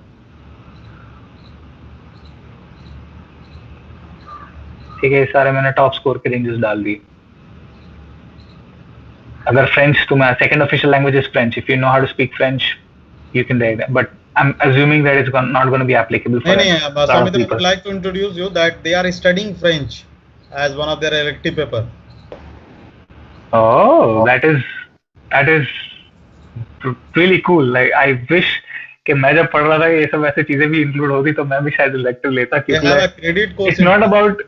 It's not about like raising your score or anything, but you know, learning French, that's a pretty cool thing to do, right? So उसमें I would say that you took French score, and मेरे को French का कोई idea नहीं है, but I'm giving the highest score again with this, the ideal situation. This will be none because none of you have experience in Canada. इसमें मान लेते हैं कि तुम लोगों ने कॉलेज के बाद 3 साल का पूरा एक्सपीरियंस अपना कर दिया. कॉलेज के 3 साल बाद की सिचुएशन लेते हैं मैक्सिमम, क्योंकि 3 साल के बाद का एक्सपीरियंस तुम्हारा नहीं स्कोर में फर्क पड़ता है. It doesn't really matter. And तुम्हें कोई प्रोविंस से इनविटेशन नहीं मिला. Let's do no in that. Remember, if everybody was listening, paying attention, labor market impact assessment, यही चीज मैं बोल रहा था कि अगर तुमको जॉब ऑफर मिलता है कहीं से, तुमको लेबर मार्केट इम्पैक्ट असेसमेंट कराना पड़ता है एम्प्लॉयर को. यही वो पूछता है कि तुम्हारे पास है या नहीं. तो let's go with no here. Nomination certificate is again, कोई प्रोविंस तुम्हें अगर सामने से इनवाइट करता है, let's go with no there again. And if you have some kind of a partner or a permanent resident who is a brother or sister, उससे कोई है, मैं assume कर रहा हूँ नहीं है. So after you answered your questions, you can calculate your score. सारे points तुम्हें बताता है. तुम्हारा स्कोर 515 आता है. अगर तुम लोग फ्रेंच और इंग्लिश दोनों परफेक्टली स्कोर ले आते हो तो I'm happy to say that you guys will get the permanent residency. अगर इसमें से अगर हम लोग फ्रेंच फैक्टर हटा देते हैं, let's remove this, then reevaluate, बाकी सब चीज सेम रखते हैं, तो 441 स्कोर आ जाता है. थोड़ा कम स्कोर है ये, क्योंकि अभी स्कोर का ट्रेंड थोड़ा ज्यादा है, 450 के आसपास पे रहता है. You can check that, same Canadian website पे ही आती है उसकी भी रैंकिंग्स, वो उसका भी लिंक मैं भेज दूंगा. उसमें बेसिकली वो मैक्सिमम स्कोर बताता है कितना ड्रॉ हुआ. 441 आ गई तुम्हारी यहाँ पे स्कोर. ठीक है. Some of you might also do masters. So masters अगर तुम लोगों ने किया तो मेरे जितने एक्सपीरियंस में लोगों को यहाँ पे मास्टर्स डिग्री नहीं वैलिड होती है, वो 2 और मोर सर्टिफिकेट्स ही मिलता है, not master's degree, unless you are something like a CA और प्रोफेशनल एसोसिएशन बॉडी कोई होगी. एमटेक इंजीनियर्स को यूजुअली नहीं मिलता है, कभी कभी मिल जाता है, कभी कभी नहीं मिलता है. ये पूरा वेस्ट पे डिपेंड करता है. तो by the way, this Canadian degree evaluation ECA ये वेस्ट करता है. उसका भी मैं लिंक यहाँ पर डाल देता हूँ. It is a different organization. Same US के लिए US ये वेस्ट ही करता है. I would always recommend people using वेस्ट. तो मान लो तुम लोगों ने मास्टर्स भी किया एंड देन यू गॉट 2 और मोर सर्टिफिकेट्स, इससे भी तुम्हारा स्कोर बढ़ जाता है फिर. And if you recalculate again your score is 474, which is a very decent score, and you might get your permanent residency directly. अब अगर अनीश सर का पर्टिकुलर केस अगर मैं बात करें, अगर उन लोगों के पास PhD है, PhD को हमेशा ज्यादा स्कोर मिलता है irrespective of factor. If you just reevaluate with the PhD, you're almost borderline 500 points, even with like less work experience, even with less French skills or no French skills, even with less evaluation. तो PhD का तो definitely एक बहुत बड़ा importance है, but PhD yes करने में तुमको 10 साल भी लगता है. तो some people do it in 8 years, some people do it in 6 years. तो बहुत ही बड़ा commitment है वो चीज. So but yes, it does improve thank your you, score. Soumitra, for again compelling me to join Canada. Now I You're will welcome. discuss the student. Saurabh was asking something. Saurabh.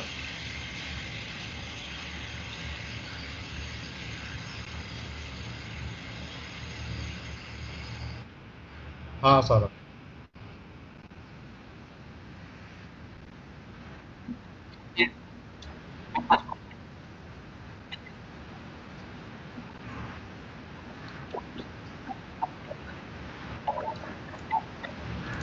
See, Saurabh, other than that, you can also apply, go for a GRF, like Junior Research Fellow in a prestigious university. Like right now, CSIR has been aired, like they are hiring as a the Junior Research Fellow at there, and it is like a similar to job kind of situation. And but it is like you will get more experience to an academic fronted job. That will help you there. A gate score will help you there. And if talking about the foreign also, like one university is their National Institute of Singapore. If you have a good gate score, they generally give you admission, direct admission there, and with a good hefty amount of scholarship also.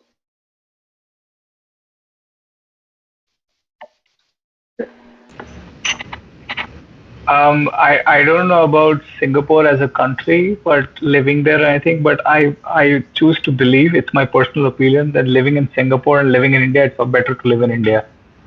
I just wanted to say that because see, you have to make it worthwhile, right? If you're moving abroad, आपका एक बहुत बड़ा commitment है, life change करो, and it's something now that you're not going to go alone.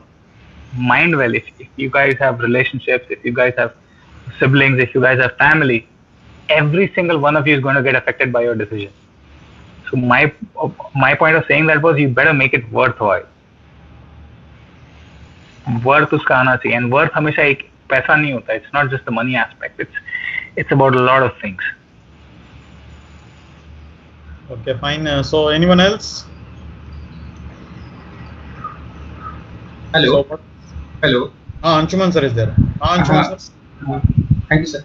Soumitra and Arpan, it was great to hear both of you because you have summarized the first personal experience, because it's great to hear from you.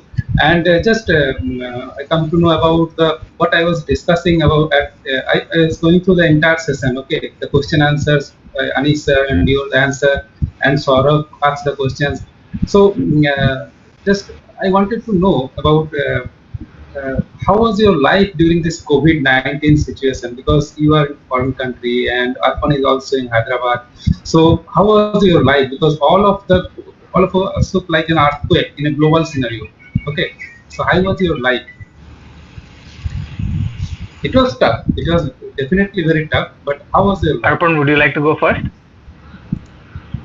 Sir, like for me, when I was at Hyderabad, it was like right now I returned home, but when I was at Hyderabad, क्योंकि मेरा पहला नया college भी था और नए दोस्त भी नहीं बने थे, और वहाँ पे कैंपस में काफ़ी अकेले रहना पड़ रहा था, तो थोड़ा अजीब लग रहा था और थोड़ा डिप्रेसिंग भी था, क्योंकि लोग बहुत कम थे, सिर्फ रिसर्च स्टूडेंट तक लिमिटेड थे लोग, प्रोफेसर्स भी थे बट सब प्रोफेसर्स इंटरैक्ट नहीं कर रहे थे, सिर्फ गाइड इंटरैक्ट कर रहे थे, थोड़ा सा हेक्टिक था, बट होपफुली हम लोग सब इस सिचुएशन से बाहर आ जाएंगे और जल्दी सब कुछ नॉर्मल हो जाएगा.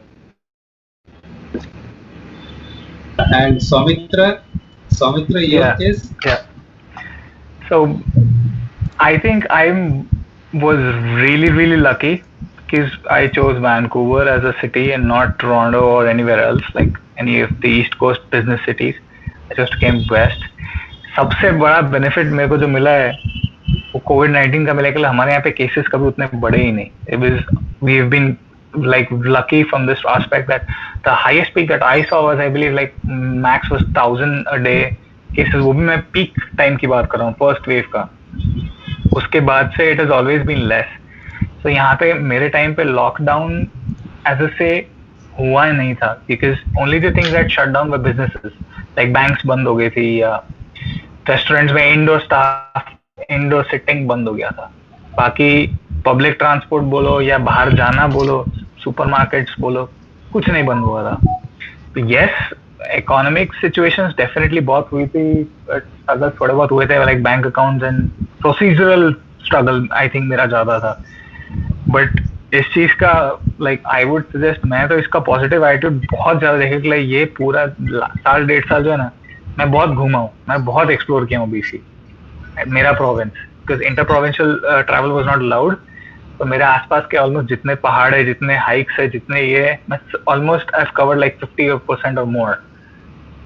आई used it as an opportunity कि यहाँ पे घूमना फिरना, बिकॉज रेस्टोरेंट्स कोई नहीं जा रहे थे, ये नहीं कर रहे थे, explore nature.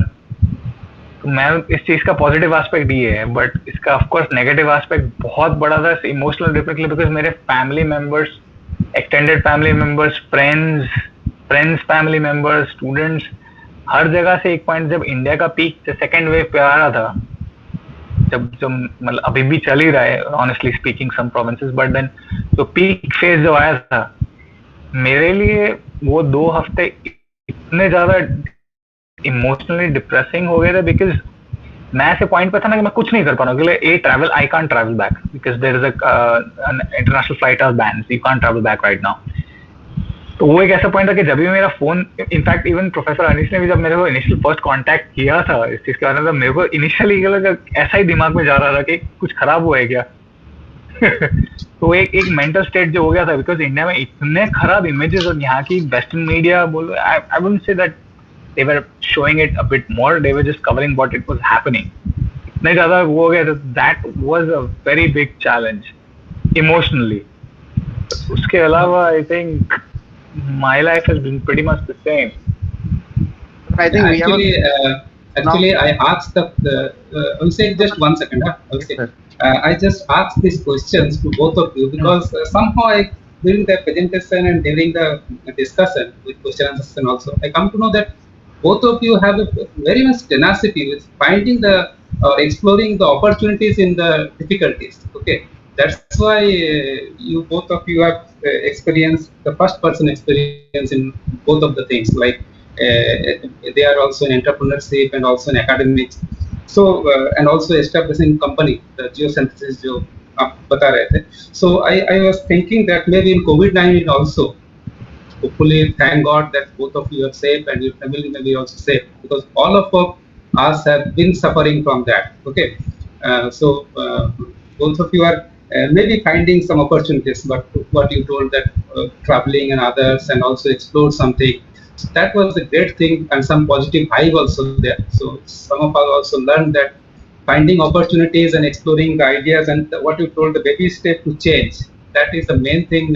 I think we have to keep in mind during the entire lifetime also.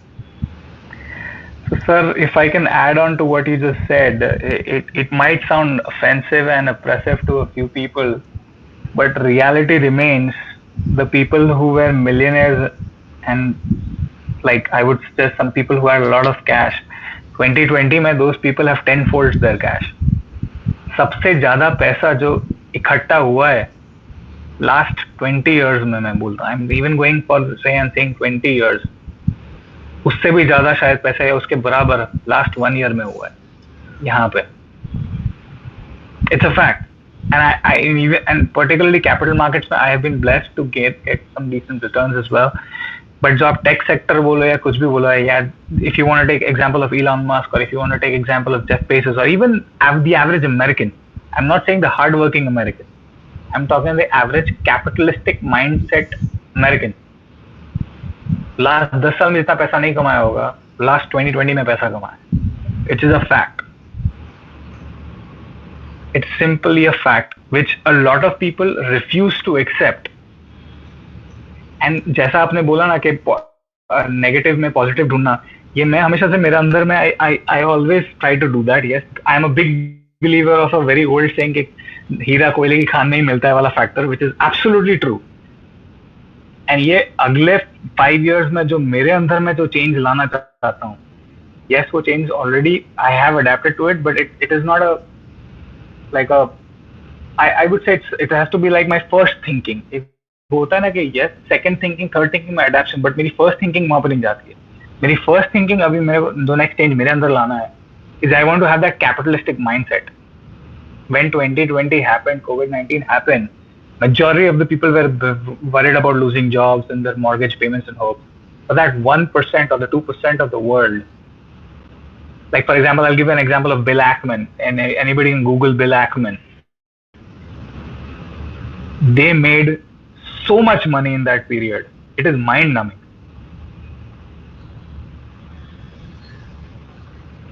It is really mind-numbing. I would encourage everybody to just research about this.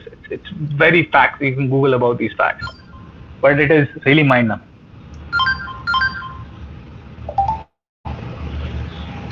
So, thank you, Anshuman sir. Thank you. So, Datta, yes, continue. There are a few questions from this. We are already streaming this on YouTube. So there are a few questions from the live section. And I think, sir, Arpan sir would like to answer them. So Priyanshu wants to ask that he has applied in stipendum scholarships and he has got a seat in Budapest University of Technology, Hungary. But the degree is BSc Civil Engineering, and he wants to know if BSc Civil Engineering is valid in India as India accepts BTech.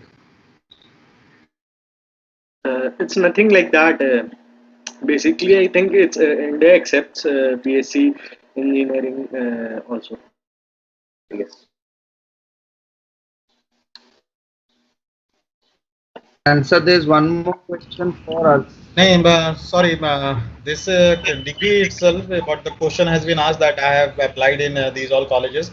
Now, if you apply for Indian jobs, okay, if I think so that if you are going for any job, then all the government sectors and private sectors are having the list of the universities which are being verified and made eligible to apply for somewhere. Okay, those lists are easily available on AICTE and UGC websites. You can see that what all government institutions are being accepted by our Indian governments. Okay. Thank you, sir. And there's one more question for, I think, Arpan sir, that how to choose PSU after GATE. Basically, in civil, our seniors also have been placed in PSU. But the score, it's almost like if you score above 70 plus, then you can check the cutoffs for the various PSUs like ONGC, and one of our seniors are placed in Rajasthan in some thermal plant. So you can search the particular cutoffs using the cutoffs of the previous years, and you can apply through them in the particular websites.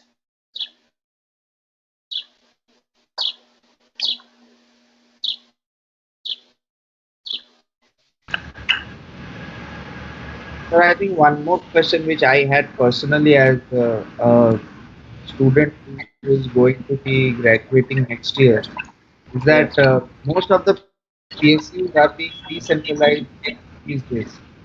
Be it BPCL, be it Container Corporation. We can see that there has been also a 200% fee hike in MTech, and there's also been a stoppage of stipends. Mostly that is also one of the reasons that I also wanted to go for my undergraduation to the US, but I couldn't go for some reason. I have cleared SAT, but as when I grow and I see the condition of the engineering sectors that is happening, and most of them are being decentralized. So I have this very big question that's to, let's say, 2 years down the line, 3 years down the line, when I sit for GATE, if I apply for a PSU public sector, the public sector is getting decentralized. The IITs are stopping stipends and they are increasing fee. So what is the entire motive of this GATE, if until unless I have this goal of going towards, increasing my academic profile? Apart from that, where does my job profile go if all these government sectors are transferring into private sector? So Abhishek, first of all, the primary question remains like, what do you want to do? Like, if you don't want to be in academics or you don't want to go for higher education and job is the main concern, then there are many other job sectors which are being enhanced. Like for example, in India, whether you are from civil or not, I can tell you some alumni names from BIT Mesra itself who are working in different sectors like analytics sector, like ZS Associates, or whether it's an which are paying heavy, you are getting a huge amount. It's not that like you just need to, if you need a job, then you need to add a skill in your profile, and then you can go for that. And the question, like whether it's getting decentralized or whether it's getting the you will get an higher education degree, and then if you want to be in academics, then you need to do it, whether it is a private or government organization. It doesn't bother you that much, because you will be getting paid. Or it is nothing like that. There were rumors that MHRD has stopped the stipend, but still they are providing the stipend. But it's sometimes like it's late, not getting in that particular month, but you will eventually you get the particular stipend there also. So about getting decentralized, about the PSUs, it's not that, Abhishek. Like if you want to work there, and if you want to work in core itself, and you want to work in PSU, whether it will get decentralized or not, it should not bother you that much, because it will give you the options and the accommodations to you after it gets decentralized also. Because whatever the facilities they were giving till yet, they will give you further also. And if the job is only the concern that you want to join a job just after that, then you can go for private sector and civil also. And if you want a high return job in the earlier phase only, then I would like to tell that you should go for some analytics jobs also. The companies like ZS or the other companies will also gives you a high decent salary, and you are most of the batch is eligible for them, and the companies visit to Mesra only. So you can, if you want a job, and what is the main question always remains the same: what is your purpose down in the 2 years lane? What you want to do, like whether you want to be in a job sector or whether you want to be an academics friend. Personally, I wanted to be. I want to join some college, or I want to be in academics itself. So I am pursuing my MS, and then I'll be going for PhD. But it's up to you, Abhishek, that whether in which particular domain you want to be there. And if you want want a job right now with a high decent salary, I would suggest you prepare for the placements, go for the aptitude tests, and prepare for the analytics sectors, because you will be getting an opportunity in the very start only. Future First provides you an CTC of 10 lakhs, 12 lakhs in the very start only. So you will be getting an opportunity to go to Mesra and grab the opportunity if you have qualified for the test and if you give the interview. Sure, thanks.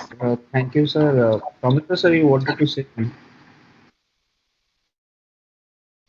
Yeah, so I was just wondering the few set of questions that I received.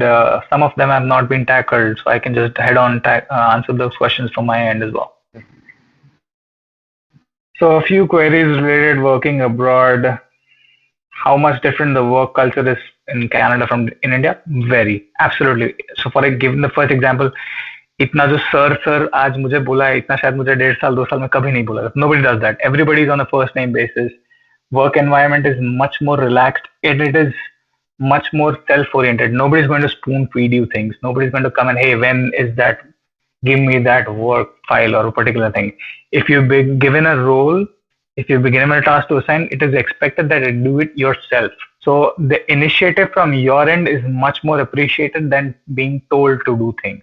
And if you're being told to do things more than twice or thrice, you're going to be your career is going to pretty much, like, they can even fire you.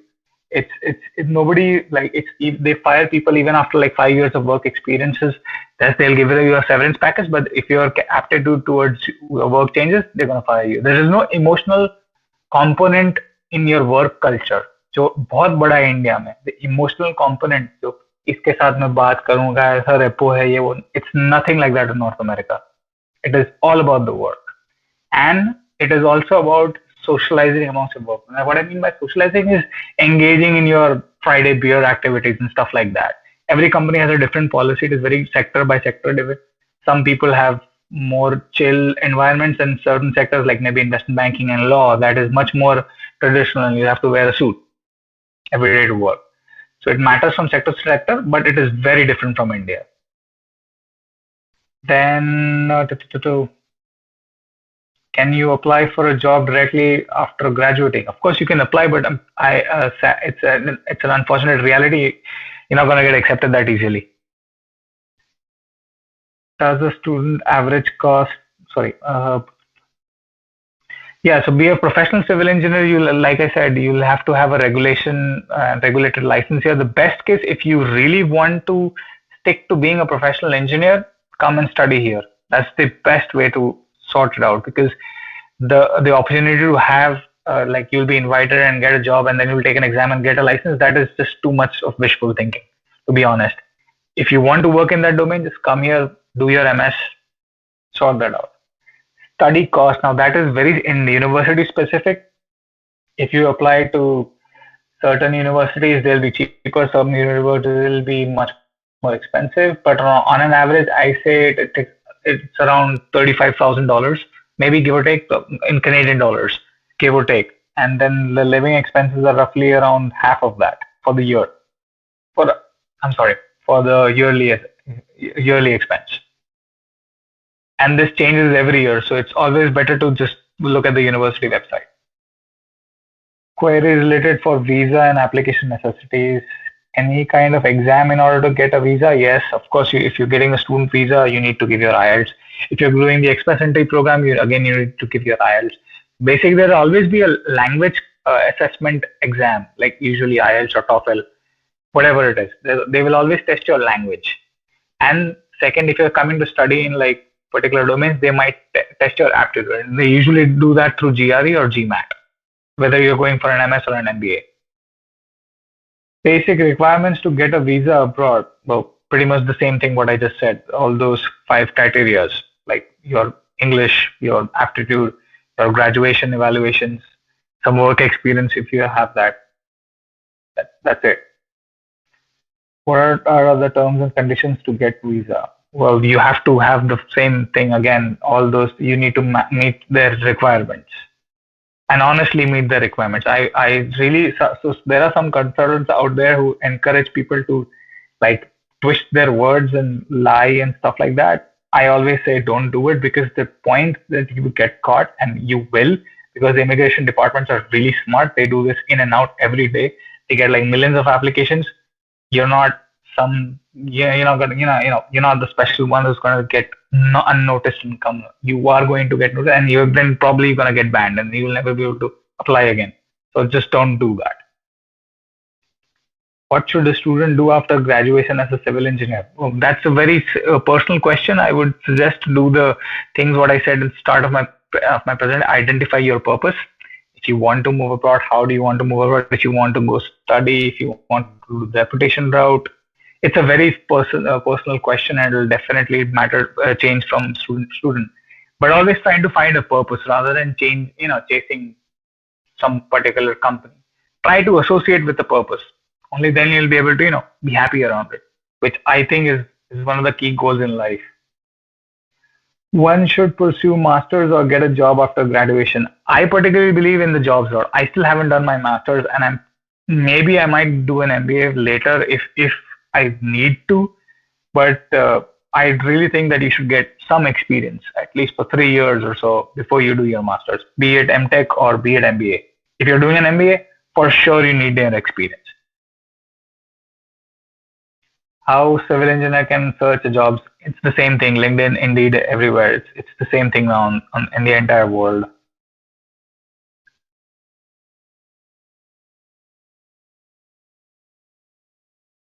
Okay, I already tackled that. Let's talk about queries related to job studying higher. Okay.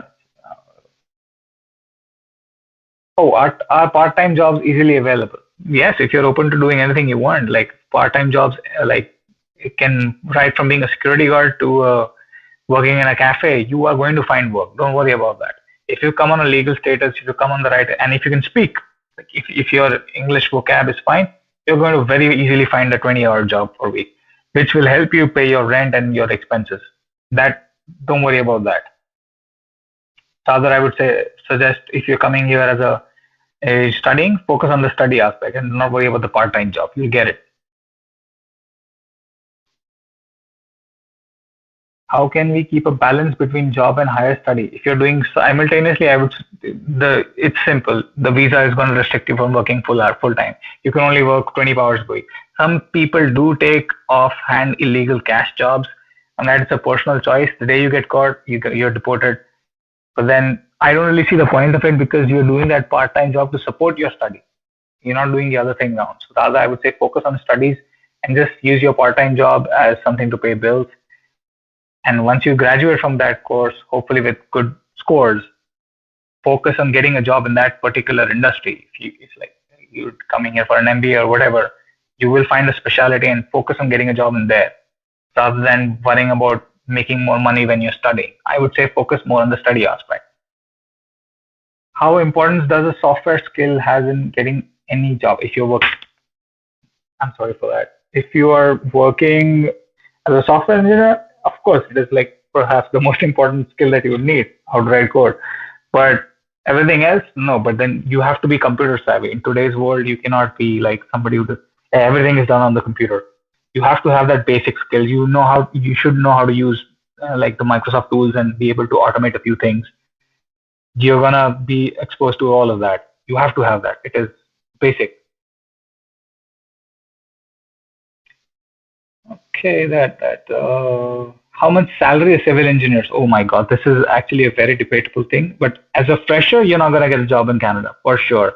It is very difficult because you need the license and all the other reasons that I've already elaborated.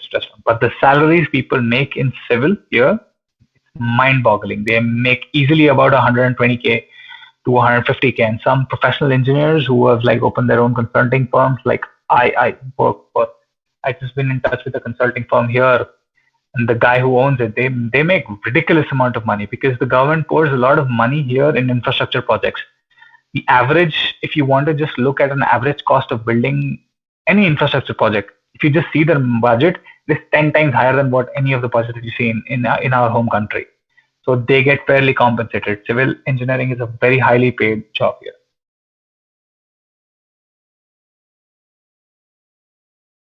But I think, yeah, that's about it. That was the last question.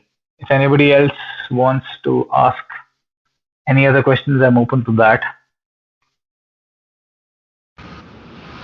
I had a question. Sure, sir. How you get so much of energy to work and to contribute to our society at this point of time? What is the time right now in your city? 11:26 p.m. 11:20 p.m. So we are 11:26 p.m. We are very thankful to you to spare the time. So Datta, continue. I think you pretty much answered all of our questions, and there were a few live questions also which we answered today, Arpan sir and you. Sir, I'd like to request Anshuman sir to kindly conclude the session by saying a few words.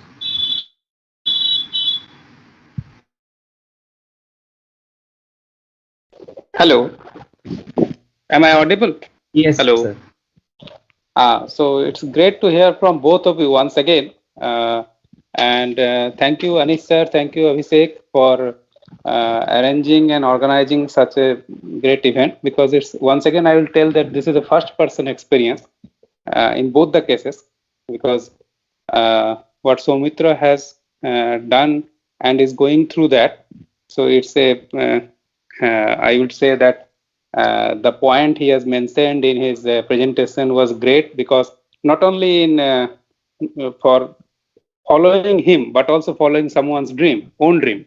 Okay, like being flexible from the comfort zone to I think exploring the from known to unknown, that we tell actually in our classes, and also understanding the circumstances, accepting that, the most important thing, and then the baby step to change. I will remember this word, because these are very important words to, I think, give someone being motivated or energized, what Anish sir told right now. So, and then the strategies, okay. And also what Arpan told, that SOP, the statement of purpose. So that also point out a lot of things. And I personally know Arpan from a long time, because he has done the project under my guidance, and also done classes from onward second years, I think. And also we have discussed a lot of issues regarding that. But what Arpan also has seen in the different aspect also very much important for the student present here. Okay, so please keep contact with both of them. Soumitra has done a lot of things, and the presentation he shows some issues that are very much relevant and very important, because 3 issues I think he pointed out while his presentation. The bonus point of going from conventional to something exploring way, like managing nerves, managing like persona, and managing money. So both of the 3 things are very much important for proper management of lifestyle. Okay, so thank you both of you. I wish both of you best of luck, and like follow your dreams, what you're doing. So thank you from my side. Thank you, Datta. Thank you, Anish sir. Thank you, all the students. Thank you for having me. It's been an honor. Thank you, sir, and thank you all of you for giving me time. So thank you, Soumitra sir, for giving us time at such a late night. Thank you so much, sir. You guys are very welcome.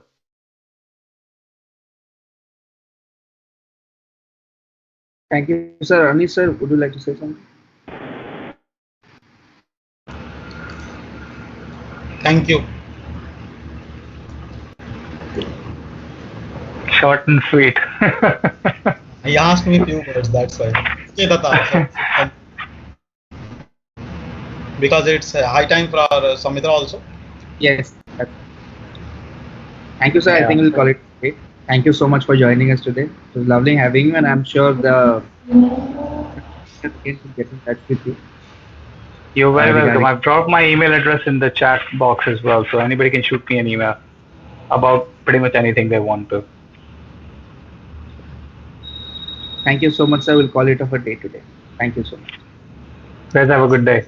Since it is Bye. streaming live on the YouTube also, so I would like to ask the YouTubers that we have closed the chat box session there, but if you have any questions regarding to today's session, you can ask us on our Facebook page as well as the Instagram page. Those questions will be forwarded to the experts or the speakers, and later by they can answer the questions. So thank you all for joining. Thank you.